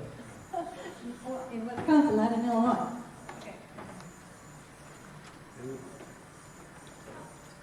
Actually, it's a comment. I think some people coming on. Hi. I think a lot of people have been talking about how do we get people, especially the younger generation, to sort of carry the torch forward, right? I have a friend here today who's actually has a social media following, and he talks a lot about from that sort of angle. He also talks about the fact that a lot of young people that he runs into on social media, actually, they're already at level 5. They've given up on elections. They just want to turn things over. They want to burn it down because they don't believe that they have a voice. And I just wanted to say something. Yes, boycott and protest by trying to harm a corporation in a corporatist society has its place, but it's not a way. And there's probably even a mathematical proof of this, okay? If you imagine that you have $1 to spend or a vote to spend, and you're going to send your dollar to Procter & Gamble. Well, Procter & Gamble may have a tertiary relationship at best with that park on the street that you want to redistrict for, right? How many dollars do you need to convince Procter & Gamble to climb that distant ladder over to have an effect on your park? Your vote is your vote. You're a human being. We need to reestablish that in the minds of the people. That's it. I'm a Chicago election judge, and one of the rules we're taught is that you can't take pictures in a polling place of ballots. But if you suspect wrongdoing, you can take pictures, you can record stuff. And judges are told you pull out your cell phone, you record things that are improper. If a voter wants to see something he thinks or she thinks is improper, they can pull their cameras out and take pictures. Not of ballots, but of suspected wrongdoing. Not looking at people's how they vote, but the big picture of what's going on. There was a YouTube video posted, whether it was a YouTube or Facebook, I saw it on Facebook. But someone came in and was recording this, that they went into a Chicago precinct asking for a Republican ballot, and the judges said, we don't have any Republican ballots, here's a Democrat ballot. That is still up. I don't know, I can't tell you where it is off the top of my head. But I can find it for you and show you where this video still is, and people still are ignoring the fact that there were people asking at a particular precinct for a Republican ballot, and they were told we don't have any Republican ballots, and they gave them a Democratic ballot, and the Republican ballots were all locked up in a cabinet somewhere. But this kind of thing I've seen evidence of, and it goes on in Chicago. I'm an election judge in Chicago. It would not happen in my precinct. The other problem is when they have people wearing badges that they're not really that party. I mean, if you're a Republican judge, you should wear a Republican badge and you should be a real Republican. If you're a Democrat, you should wear a Democrat badge. I worked with a lady in March and she said to me on the phone that she didn't know she was a Republican judge until the mail piece told her she was a Republican judge. She was admitting, I'm a Democrat, but I was assigned to work as a Republican. I didn't know I was going to be assigned to work as a Republican until I got my mail assignment. And that kind of stuff goes on all the time. Okay, we're gonna have to close now. Okay, Melissa, you want to say some things? We have a closing song for you guys. Closing song. Closing song, I thought he said. Okay, just one more on this last thing. Independents and third-party voters and lots of other people are really uncomfortable with everything about elections being run by Republicans and Democrats. I think we need to open it up and get more nonpartisans and independents in there too. That's another part of the solution. Anyway, okay?